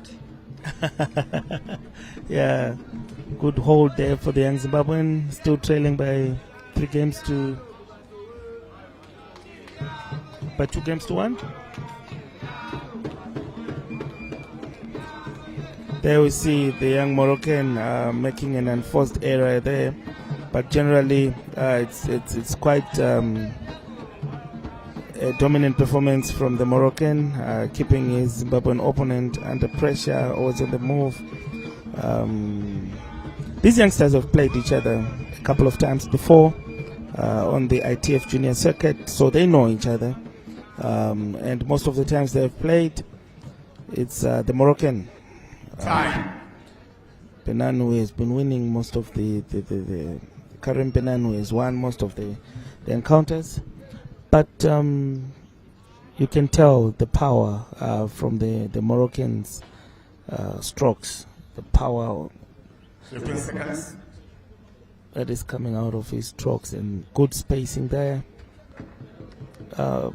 If you are in Harare, please make your way to Harare Sports Club and enjoy live tennis with us. It's the Davis Cup Group 2 tie. Zimbabwe playing Morocco. Morocco already 3-love up in this tie, and we are on the 4th rubber. It's Ronen MTC of Zimbabwe, the debutant, taking on Karim Benani of Morocco. We're in the first set.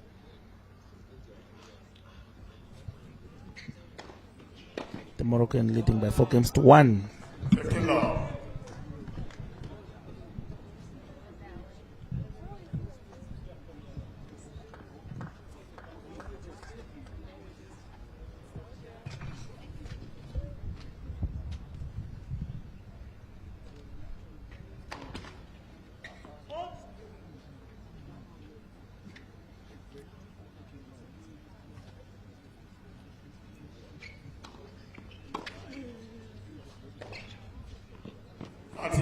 Brilliant play from the Moroccan Martin.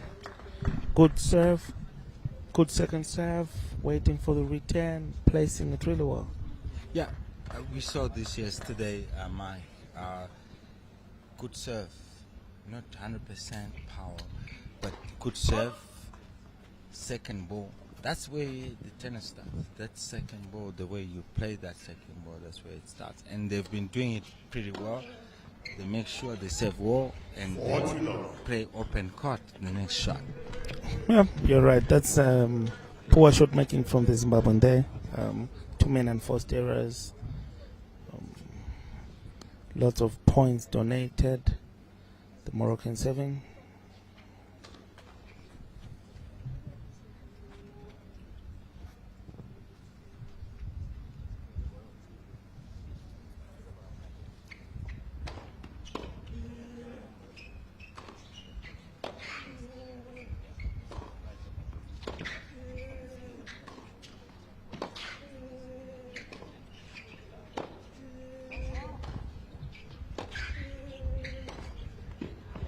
Brilliant play from the Moroccan there.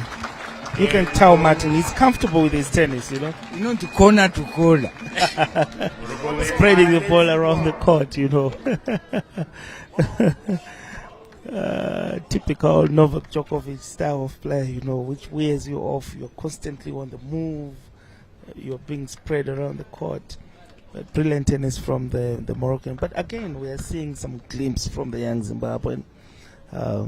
Returning difficult balls, but the issue now is converting the point. Tactically, he doesn't know what to do. Yes, he's getting there, yes, But what to do with that ball when it gets there, that's the important part of the game.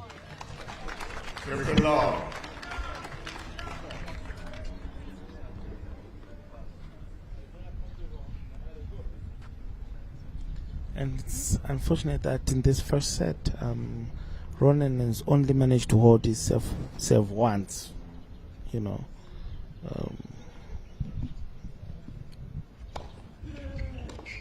We saw that also in the doubles. It didn't hold. Yeah, in the doubles he couldn't hold his serve, and it was Courtney who held his serve once in each set. Brilliant first serve there from the young Zimbabwean.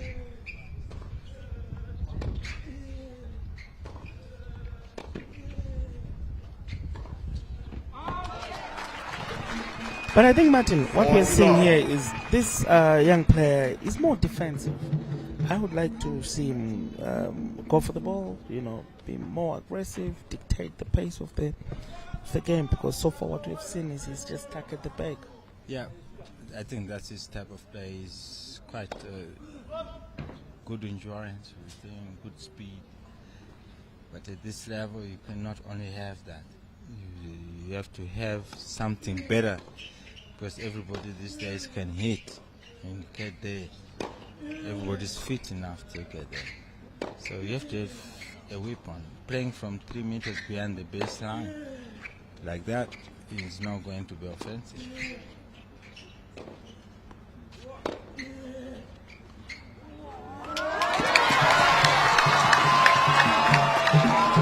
Good play from the Zimbabwean to hold his serve again. Still trailing by 2-5 from this first set of the fourth rubber. Zimbabwe taking on Morocco, the Davis Cup Group 2 tie. It's Ronan Mtisi of Zimbabwe, who is holding the fort and trying to stay in this match against Karim Benani of Morocco. Both young stars just 3 months apart, both born in the year 2007. This is a new generation in tennis. There we have the two benches for Zimbabwe. It's the non-playing Captain Pinyai Tongona talking to his young star. And for Morocco, you can tell non-playing Captain Azari and his charge there. Of course, there will be differences in strategies amongst the two sets of players. For the Moroccans, of course, they're talking about closing off the set, maybe holding on his serve and then closing it off. And then for the Zimbabwean, obviously you can see there the tactics, you know, are being discussed. Maybe attack his serve. But Martin, one of the things we have seen from the young Moroccan is the variations, you know, on his serve. Sometimes he puts like 60-70% power. Sometimes he hits it so hard, and he hits it really well, his serve. What could be the non-playing captain of Zimbabwe? What could he be telling his player there? No, I think at the end of the day, we're being too defensive from yesterday, and I think he's trying to just tell the guy to make returns. Yeah, because like what you're saying, the guy is not hitting it so big, but he's pressing the serve. But you have to make, for the point to start, you have to make the returns. So without that, if you go too big sometimes, then you're about to make a lot of errors. Yes, Martin, indeed. So we have the Moroccan Karim Benani serving to close off this set. You know, the tricky with tennis is, you know, the tricky part is if you allow your opponent to come back, you know, you might end up losing the game. And also there's a weather dynamic there. You can see he's struggling with the serve. It's quite hot now. The sun is moving above above our heads, and but generally it's a beautiful day of tennis. No rains. I think this week we're lucky, Mike. I wish it would rain. And yeah, you see, I don't know what they're talking about, but I see the Moroccan player there and the second official talking. I think it was something to do with the gadgets which the officials use. But we are now resuming this first set. The Moroccan Karim Benan leading by 5 games to 2. Players ready to play. Thank you.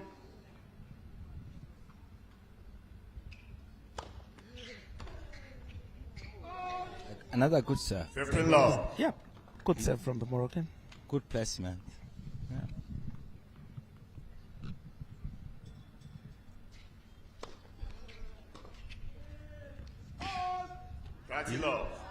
He's too far to return that serve. Yeah, Martin, you're raising a serious point there. Unfortunately, he missed it, but the whole bench behind that line is contesting it. Was it in? Looks like it bounced inside. Oh, it's out. Very love to the Moroccan.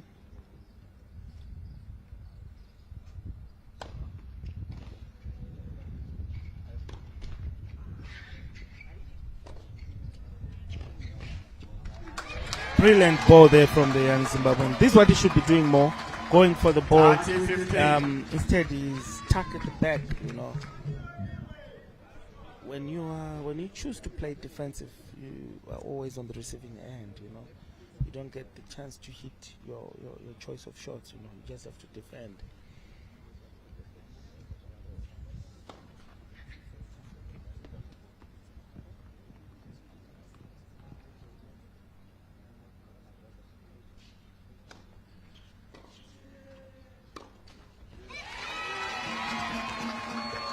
Another unforced error from the Moroccan, hitting it straight into the net. I think it was a premeditated shot, which he had the shot in his mind, but the execution was below par.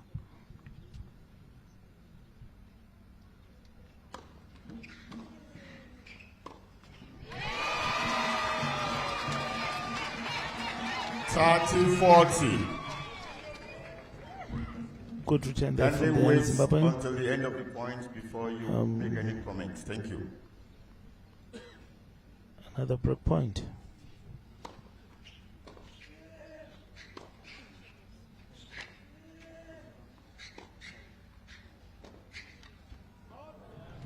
Good play from the Moroccan. Martin, this is what you've been talking about.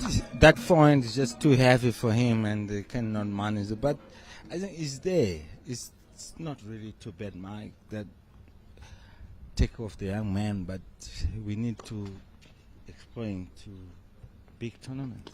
Yeah. The future of tennis in Zimbabwe is bright with such young men and people. Lots of them who have taken up the game. We are witnessing the birth of another star today, Renan Mtisi. There we have some fans enjoying, clapping for their team. Some fans enjoying. It's just a beautiful day of tennis. Another break point for the Zimbabwean.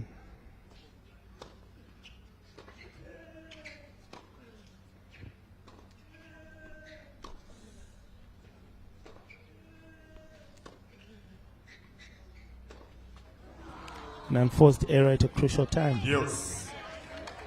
To give away another break point, second one.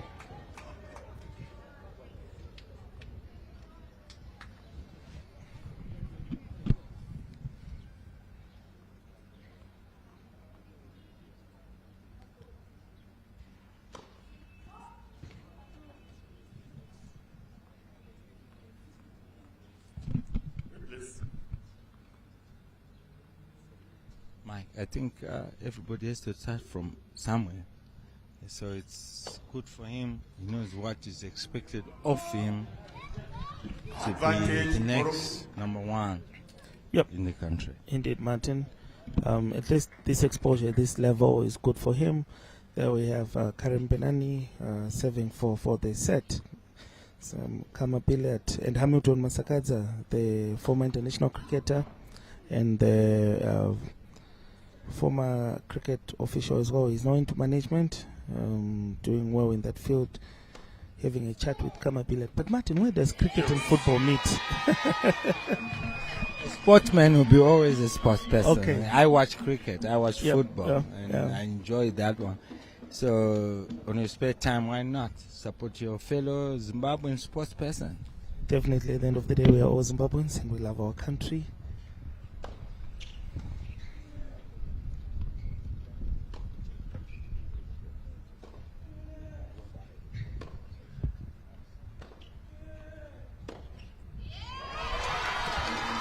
Good tennis from the young Zimbabwean. But Martin, again, I'm worried about his distance from the baseline. He has to move more into the court. Yes.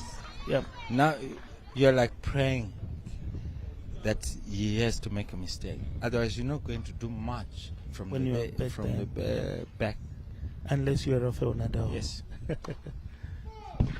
Correction, the ball was good. Replay the point.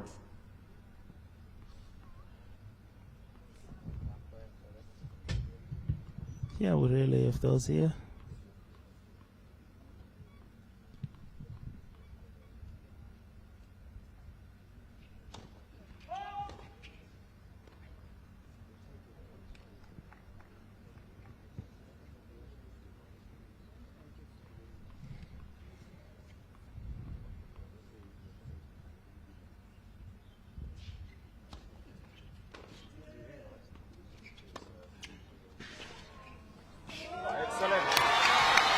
Good play there from the young Zimbabwean to break.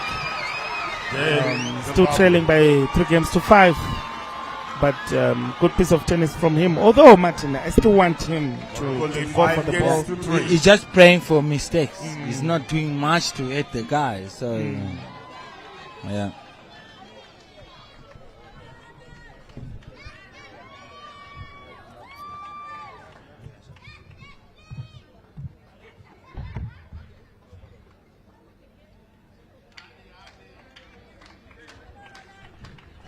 Ronan Umtisi serving to stay in the set, trailing by 3-5 in this first set. Another enforced error from the Zimbabwean there, cooking it too much. And it's something the Moroccan will be waiting for. He looks like he has lost a bit of energy in this set.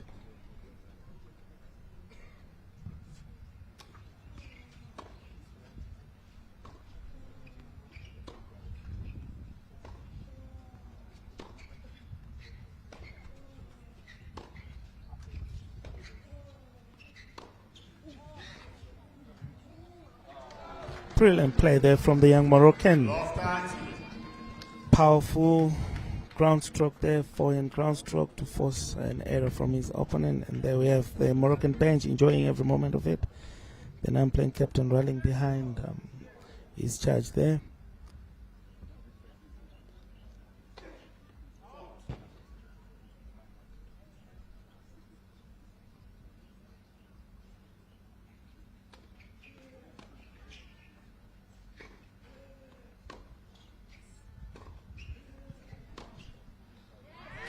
Brilliant play from the Zimbabwean there. There you can see the non-playing captain, Gunya Tongona, himself having represented the country for a number of years, over a decade.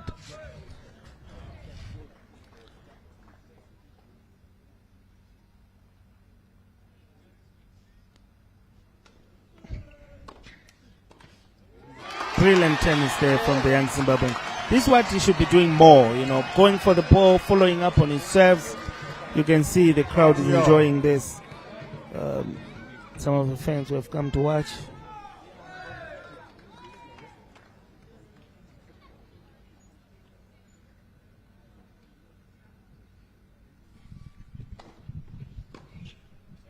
Another serve, good serve from the young Zimbabwean, another good hold.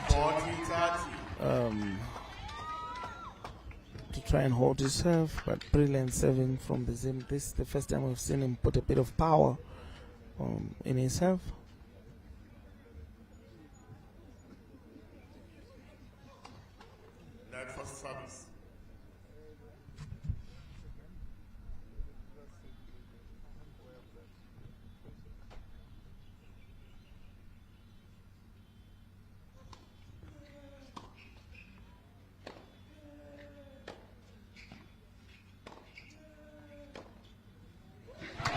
Brilliant tennis there from the Zimbabwean. To hold his serve. Still trailing by 5-4, but you can see the fans are enjoying what they're seeing. The young man slowly getting into the groove.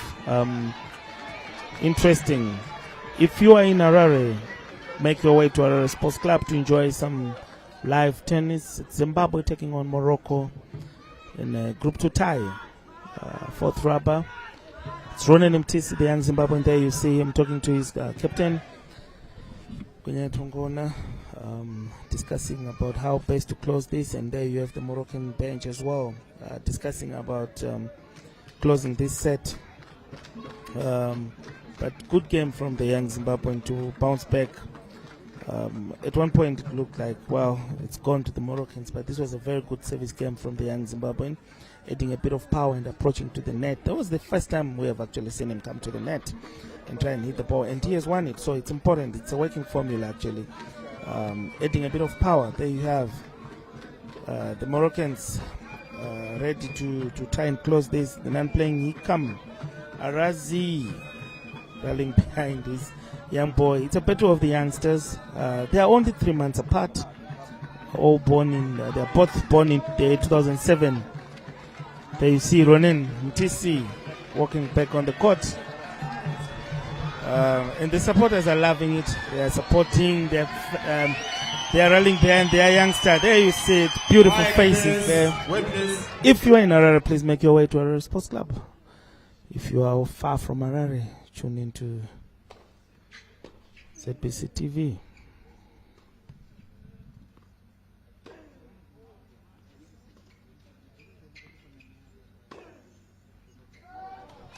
A bit unlucky there, but the motive is correct. Trying to spin the ball, keep his opponent a bit further. It's the Moroccan serving to close the set, leading by 5-4.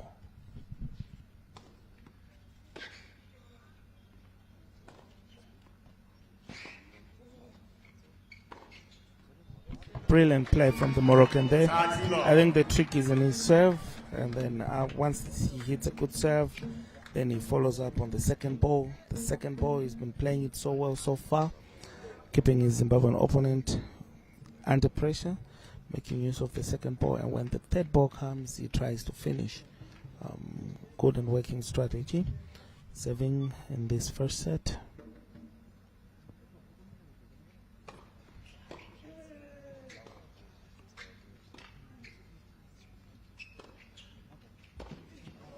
Brilliant play from the Moroccan there. Brilliant play.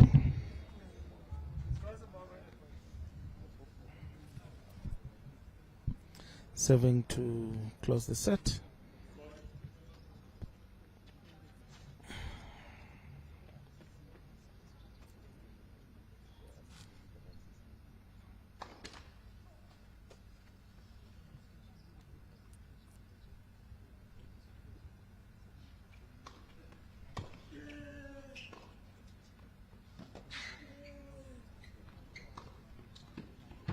Brilliant play from the Moroccan to close this set.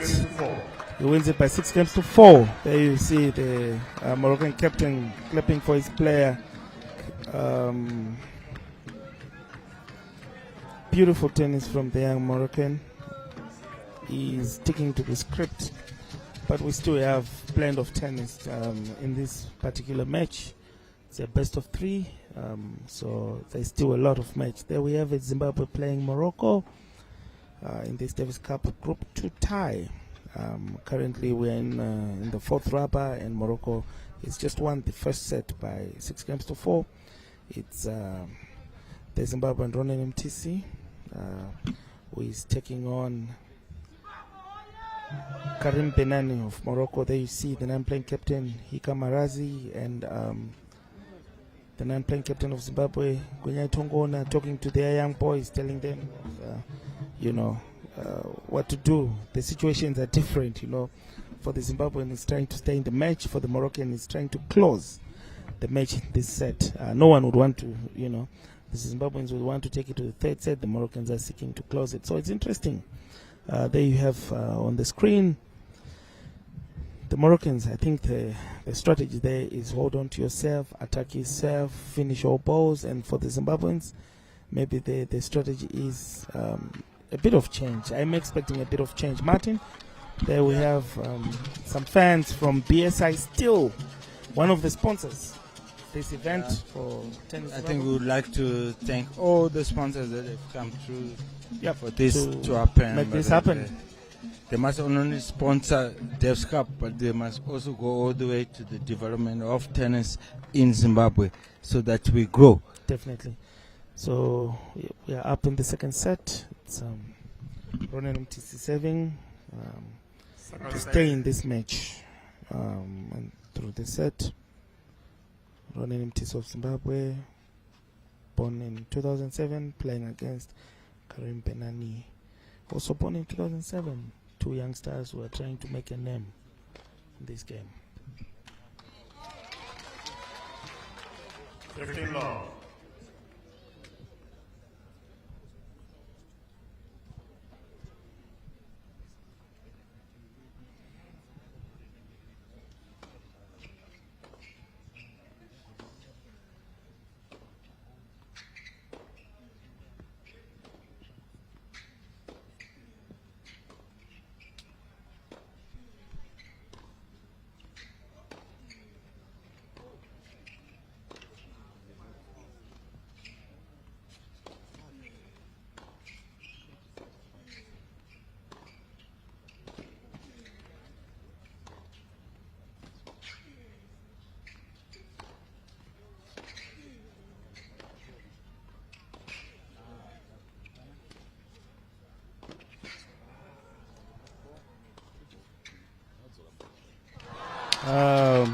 This is probably the longest while of this match.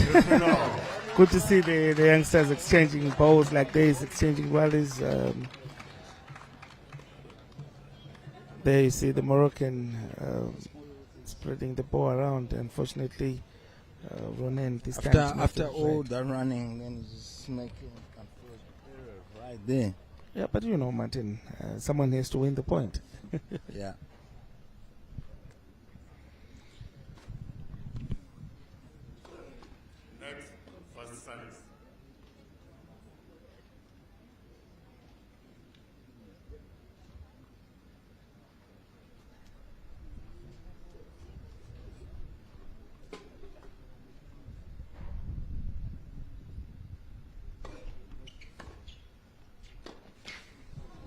A bit rushed there from the Zimbabwean. He just wanted to go down the line, but it was a bit rushed. But good return from the Moroccan. I think early in this set, you can see his strategy is still the same.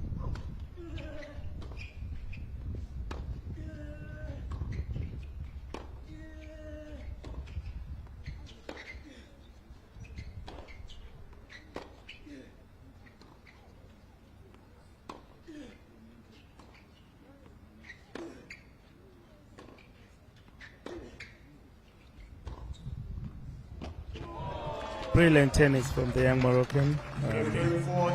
Again, you can see he's in control. He's spreading the ball the way he likes. His shot making is also good.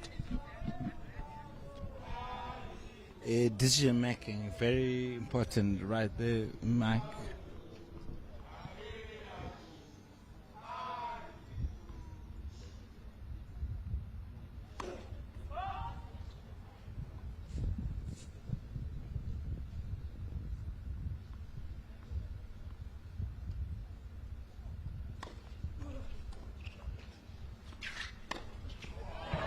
That was a good second set. A lot of spin. Overhit that point, but that's the way to play. Go for the ball. He has to be doing this more. You see, unfortunately he missed it, but good thinking and good mentality there. The second serve was good. There we have it. You see the Moroccan duo, the non-playing captain. He come and the player. The Moroccan, he looks well composed. Karim. There we have the Zimbabwean duo, Kwinya Tongona. Maybe he's telling his boy to avoid mistakes. some of the fans who are enjoying here at the Sports Club. They're not showing their faces, but we are seeing beautiful faces all around. If you are in Harare, make your way. Come and enjoy tennis. There we have Vitona and Tessie getting back on the court. The second set, trailing by 1-2 already broken in the first game. I think holding his serve has always been a struggle. Yeah. You could see even in the doubles match, we struggle to hold serve. Same applies. How you play the first two shots, that's tennis now. How you take the play. But Morocco, they're in charge here. They're comfortable on our surface.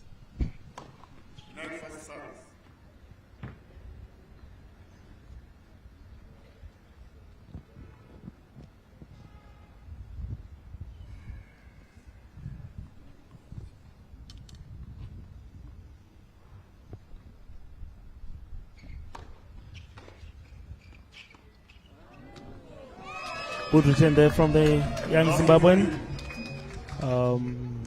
You could tell the motive on the Moroccan player, but good play from the young Zimbabwean. They're just returning. That's the basic. First return the serve and see what happens next.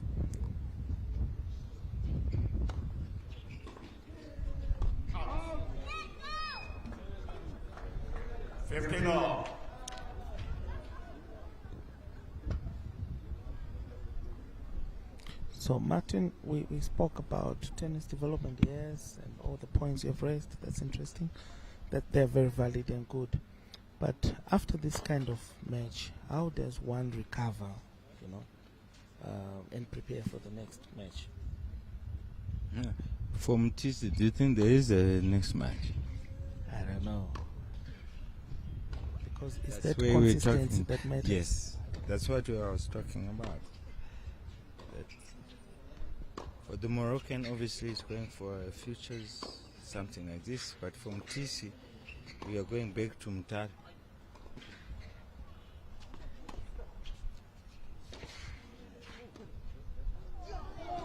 Brilliant play there from the Moroccan, moving his opponent right around the court and then playing the drop shot. Excellent tennis there, straight from the textbook, Good play from the Moroccan. I mean, he is the one in charge of this match, and you can see how TCS is just waiting for the Moroccan to hit a mistake or something like this, but he's in charge.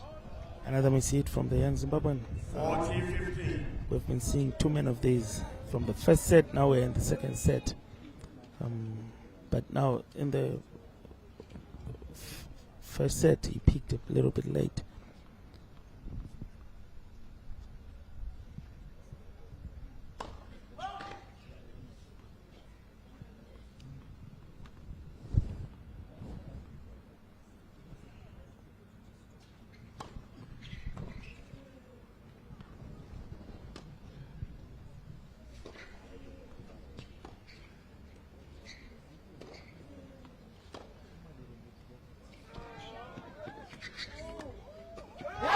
Brilliant tennis there from the youngster. Martin, that was a good point, huh? Good exchange of shots there. Good play from the Zimbabwean young men. They imagine playing like this week in, week out. I think we'll have another Takani Garanganga, another Wayne Black, another Byron Black there. Yeah, you see the Locke family always rallying behind the Zimbabwean Davis Cup team. I'm sure tennis is part of their family values, They love tennis so much, dedicated to the sport.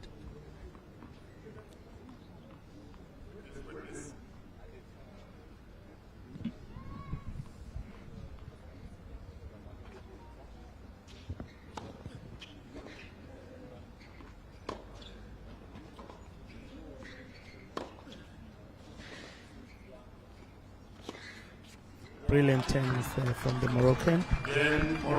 To go to love up. Too much defending there. Again, Martin, it goes back to what you've said. Ronen is playing from the baseline, deep behind the baseline. So he's prone to making mistakes. He's prone to being exploited because he's leaving the wall court wide open. I think part of what he has to do is to go for the ball, move in a bit, follow up on his serve, and put a bit of power on his serve, I think.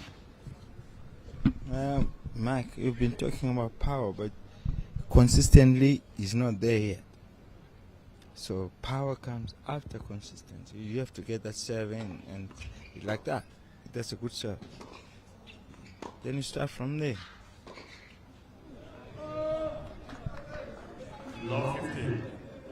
A bit unfortunate, but I like how the Moroccan is playing, well composed, hitting the ball in the right zones, and waiting for the return to come because he knows he has the whole court ahead of him.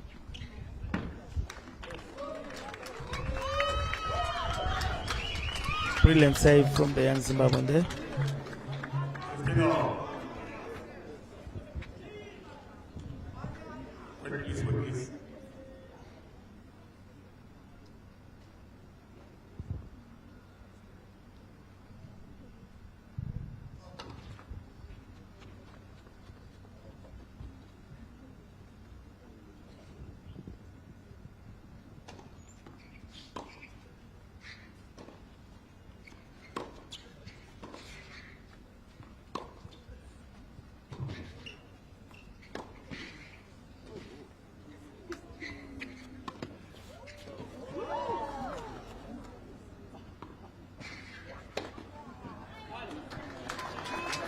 Brilliant tennis from the Moroccan there. You can hear the whole pavilion is clapping for him.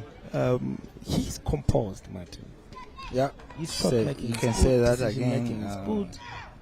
You can say that again, Mike. The Mike there, composed, aggressive, and it's working on their favor.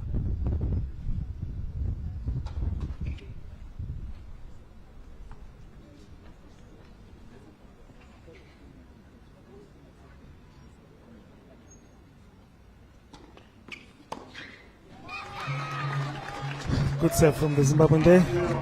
He has to be doing this more, changing the variation, and the places where he's putting himself,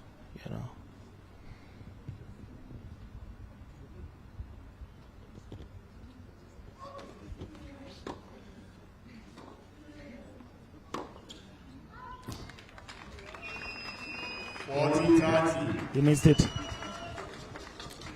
But it was a well-cooked ball. Just missed it by a few inches.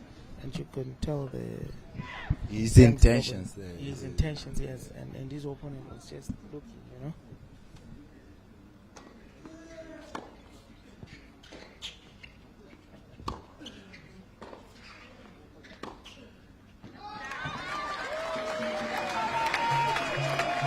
That's a good hold from the young Zimbabwean there. Trailing by 2-1 in the second set. It's Ronan Mtisi of Zimbabwe playing against Karim Benani. There you have the Zimbabwean bench discussing tactics in this fourth rubber of the Group 2 tie. Zimbabwe hosting Morocco live in Harare. Davis Cup. Morocco having won the tie already and leading 3-love. It's time for the fourth rubber, and we see the young Zimbabwean Ronan Mtisi, the debutant, taking on Karim Benani, the young Moroccan as well. These are youngsters, just 3 months apart. They've played each other on the junior tour. There you have some fans enjoying. She doesn't look happy at all. She might be hungry. She needs something. There you have Coach Punyai talking to his young star, trying to rally him and tell him to hit the ball more often, with more power and more precision. If you are in a hurry, you can still make it. Some youngsters who brought their rackets to come and enjoy tennis. If you're in a hurry, come and watch tennis. It's Zimbabwe taking on Morocco. It's the Moroccan to serve, leading by 2-1 in the second set, having won the first set by 6-4. By the way, the Davis Cup is the oldest tennis tournament in the world and the oldest team sport tournament in the world. It happens every year.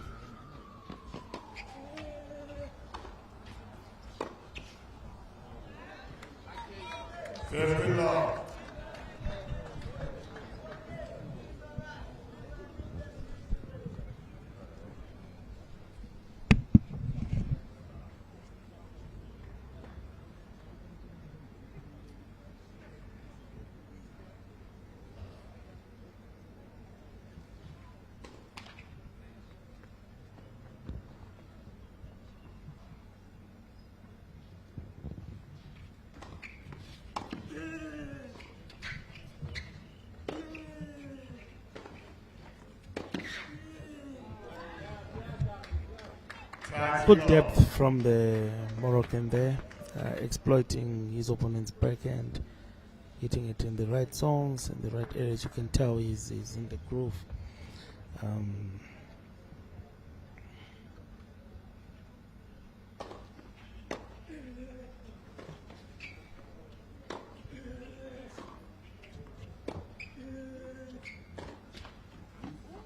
A bit unlucky there. But I was just talking about the Davis Cup, a tournament that began in 1900. First as a tournament between USA and the Great Britain, but it's now the world's largest annual tennis international team competition in sport, not only in tennis. With an average of 155 countries registered. So it's really huge, and Zimbabwe is one of those.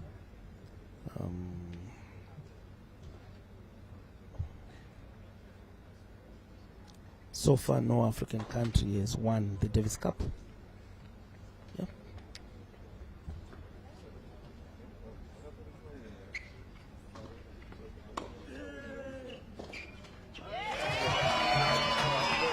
Good return there from the young Zimbabwean.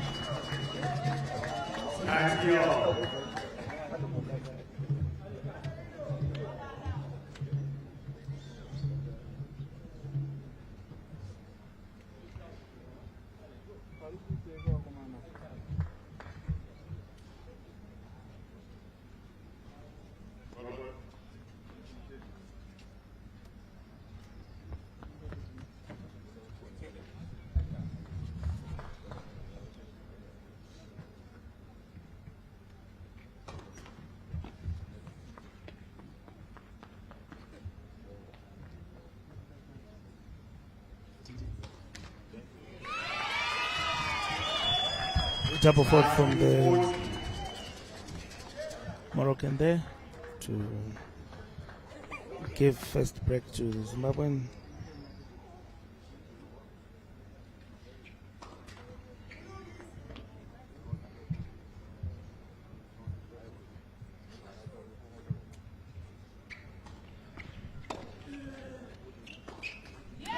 Brilliant tennis from the young Zimbabwean to level things up in this second set. It's now 2-all. Interesting choice of shot from the Moroccan there. He looked a bit flat-footed. But Martin, just a few facts about the Davis Cup. That you know, Zimbabwe has played a total of 48 years in the tournament. About 125 games. Zimbabwe has won so far 64 and lost 60. And you know, the most kept and most successful players for Zimbabwe, Byron Black and Benjamin Locke, both with 56 wins. And in terms of singles wins, of course, it's Byron Black. Doubles wins, Benjamin Locke. And the player, the Zimbabwean with the most caps in Davis Cup is Benjamin Locke with 42 caps. And the player with the most years played in Davis Cup, it's again Byron Black and Wayne Black. Yeah, some bit of history there. Yeah, I mean, when you go to Africa, obviously they count a tie. You are playing 11 countries in one. It's like, it's not a tie, you know what I mean? Yes, it is a tie, but you're playing 11 countries in 1 week.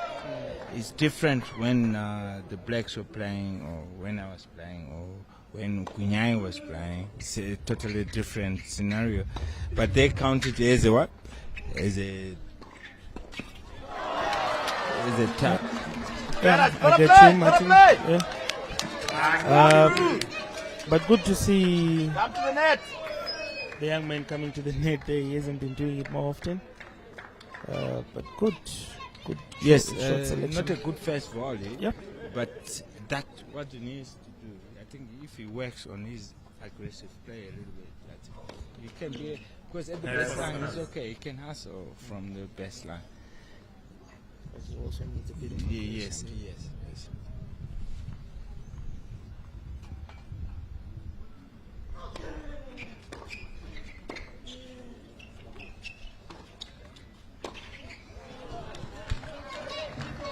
Again, we see the Moroccan coming out tops.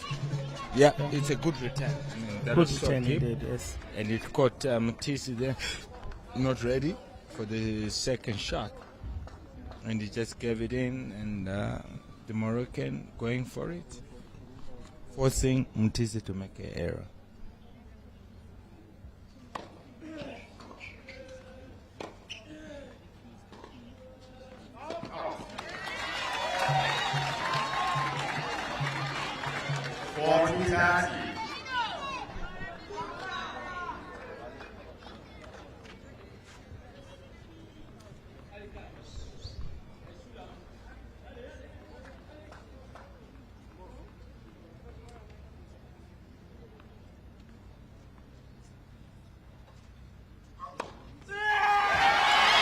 Brilliant save from the young Zimbabwean there to lead for the first time in this set.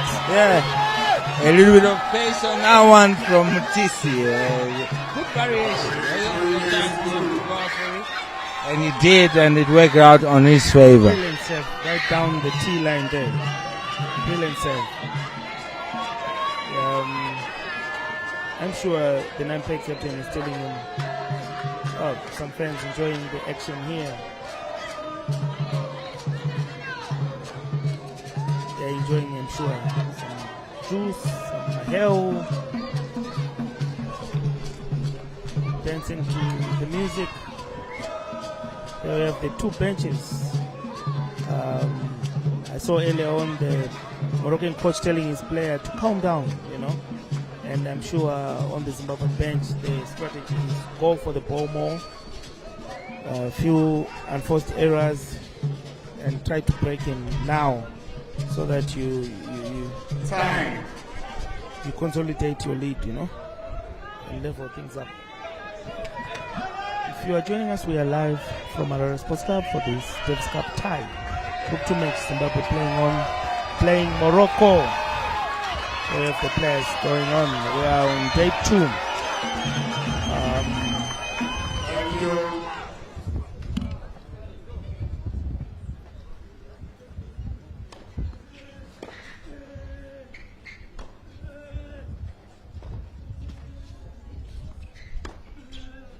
Brilliant play from the Moroccan, Martin. Yeah, he's detecting the play. When he wants the point, he knows how to win a point. Yes. What do you call that in tennis? When someone knows when they want to win, they know what to do. Yeah, but he's just being aggressive. We can see Matisse there. He's grinding everything. He's just making every shot.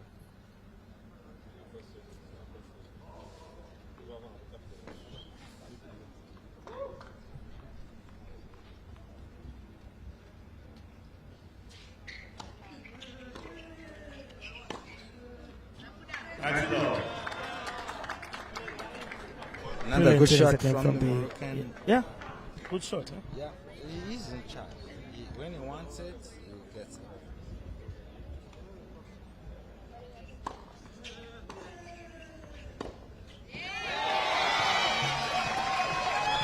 Unforced error from the Moroccan there.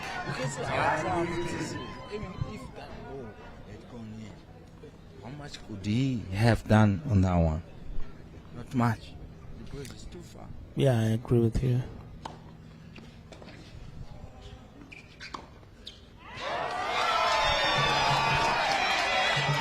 Another brilliant return from the young Zimbabwean there. And you can see signs of frustration on the Moroccan. That was a lovely return there.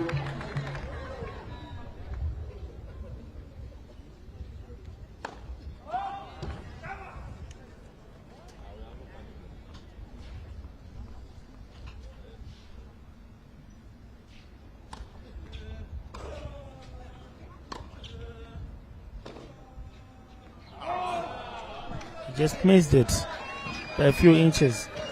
You can hear the fans saying it's okay, it's all right. You're going to beat him anyway. I'm not sure about that, but yeah. The fact that these guys agreed to play this time, the fourth match, they could have refused if they wanted to. Yeah. But it's good for the juniors and it's for us. Yep. Building up Matisse's confidence as well. More game time at the highest level. Yes.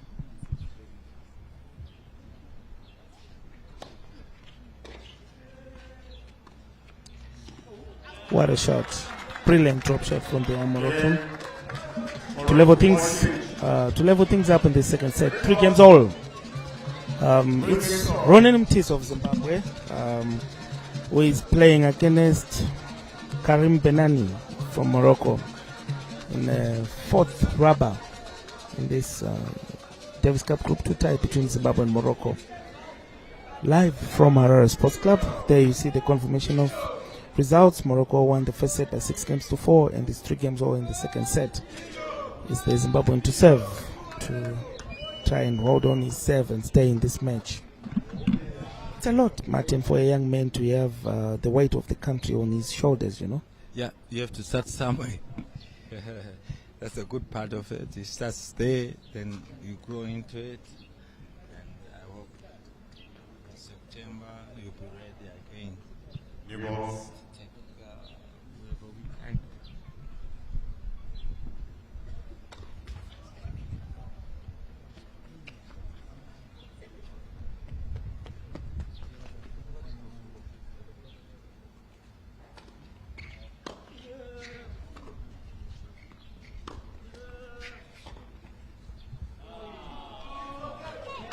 Too much defensive play from the Zimbabwean, too much defensive choices, and it allows your opponent, especially if they can hit the ball from any angle, to play with you. They do what they want with you.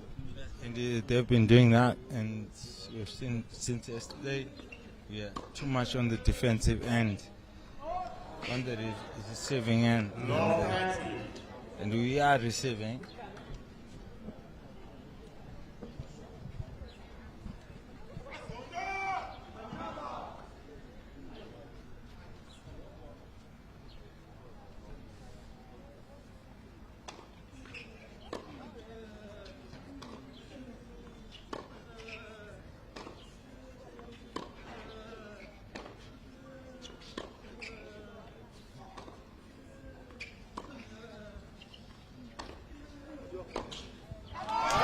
That's the first time we see the young man going for the ball, and the fans love it. This is good. I think he has to do this more and more in this game to stay in this game.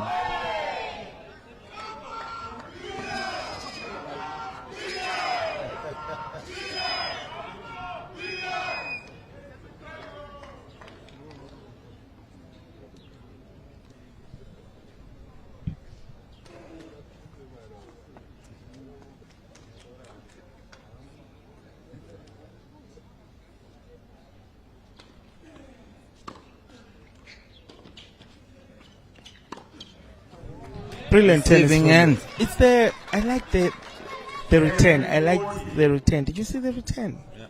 Yeah, brilliant tennis from the Moroccan. Setting it up for the second shot. Yes. This is basic tennis, singles tennis. You set up your opponent for the next ball, so you finish. Yep.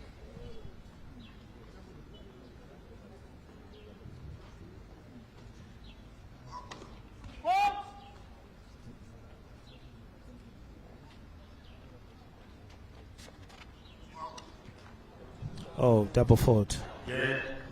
When it matters most. When it matters the most, you can say that again. Unfortunately, Ronan has just surrendered. A good game. He was playing quite well. His momentum was rising, and he's just surrendered to the Moroccan. That's a bonus point there. So Morocco goes 4 games up. There we have some celebrities in the house. We have Mr. Muto Masakaza, who used to play for Zim Cricket. He's an administrator and a cricket mind there with Kama Billet. One of the best football talents this country has ever had, I suppose, yes. Some beautiful young ladies who are here witnessing and enjoying tennis. If you're in Harare, please make your way and come and watch with us.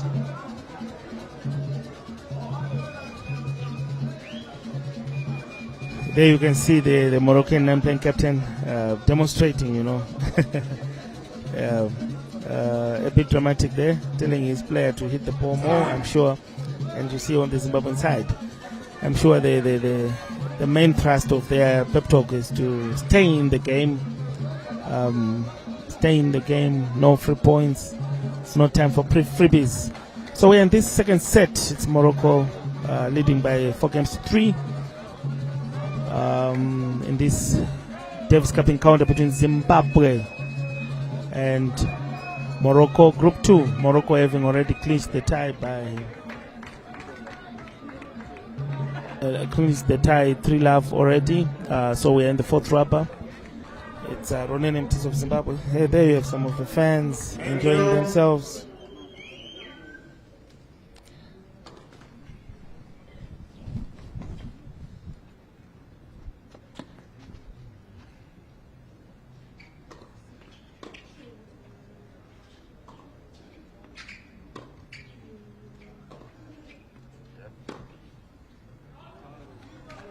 He missed it.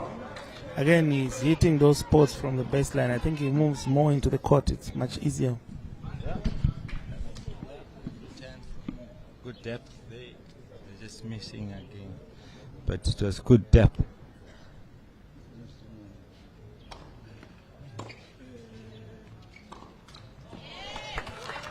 A bit unlucky there. It was a rushed shot by the Moroccan. But already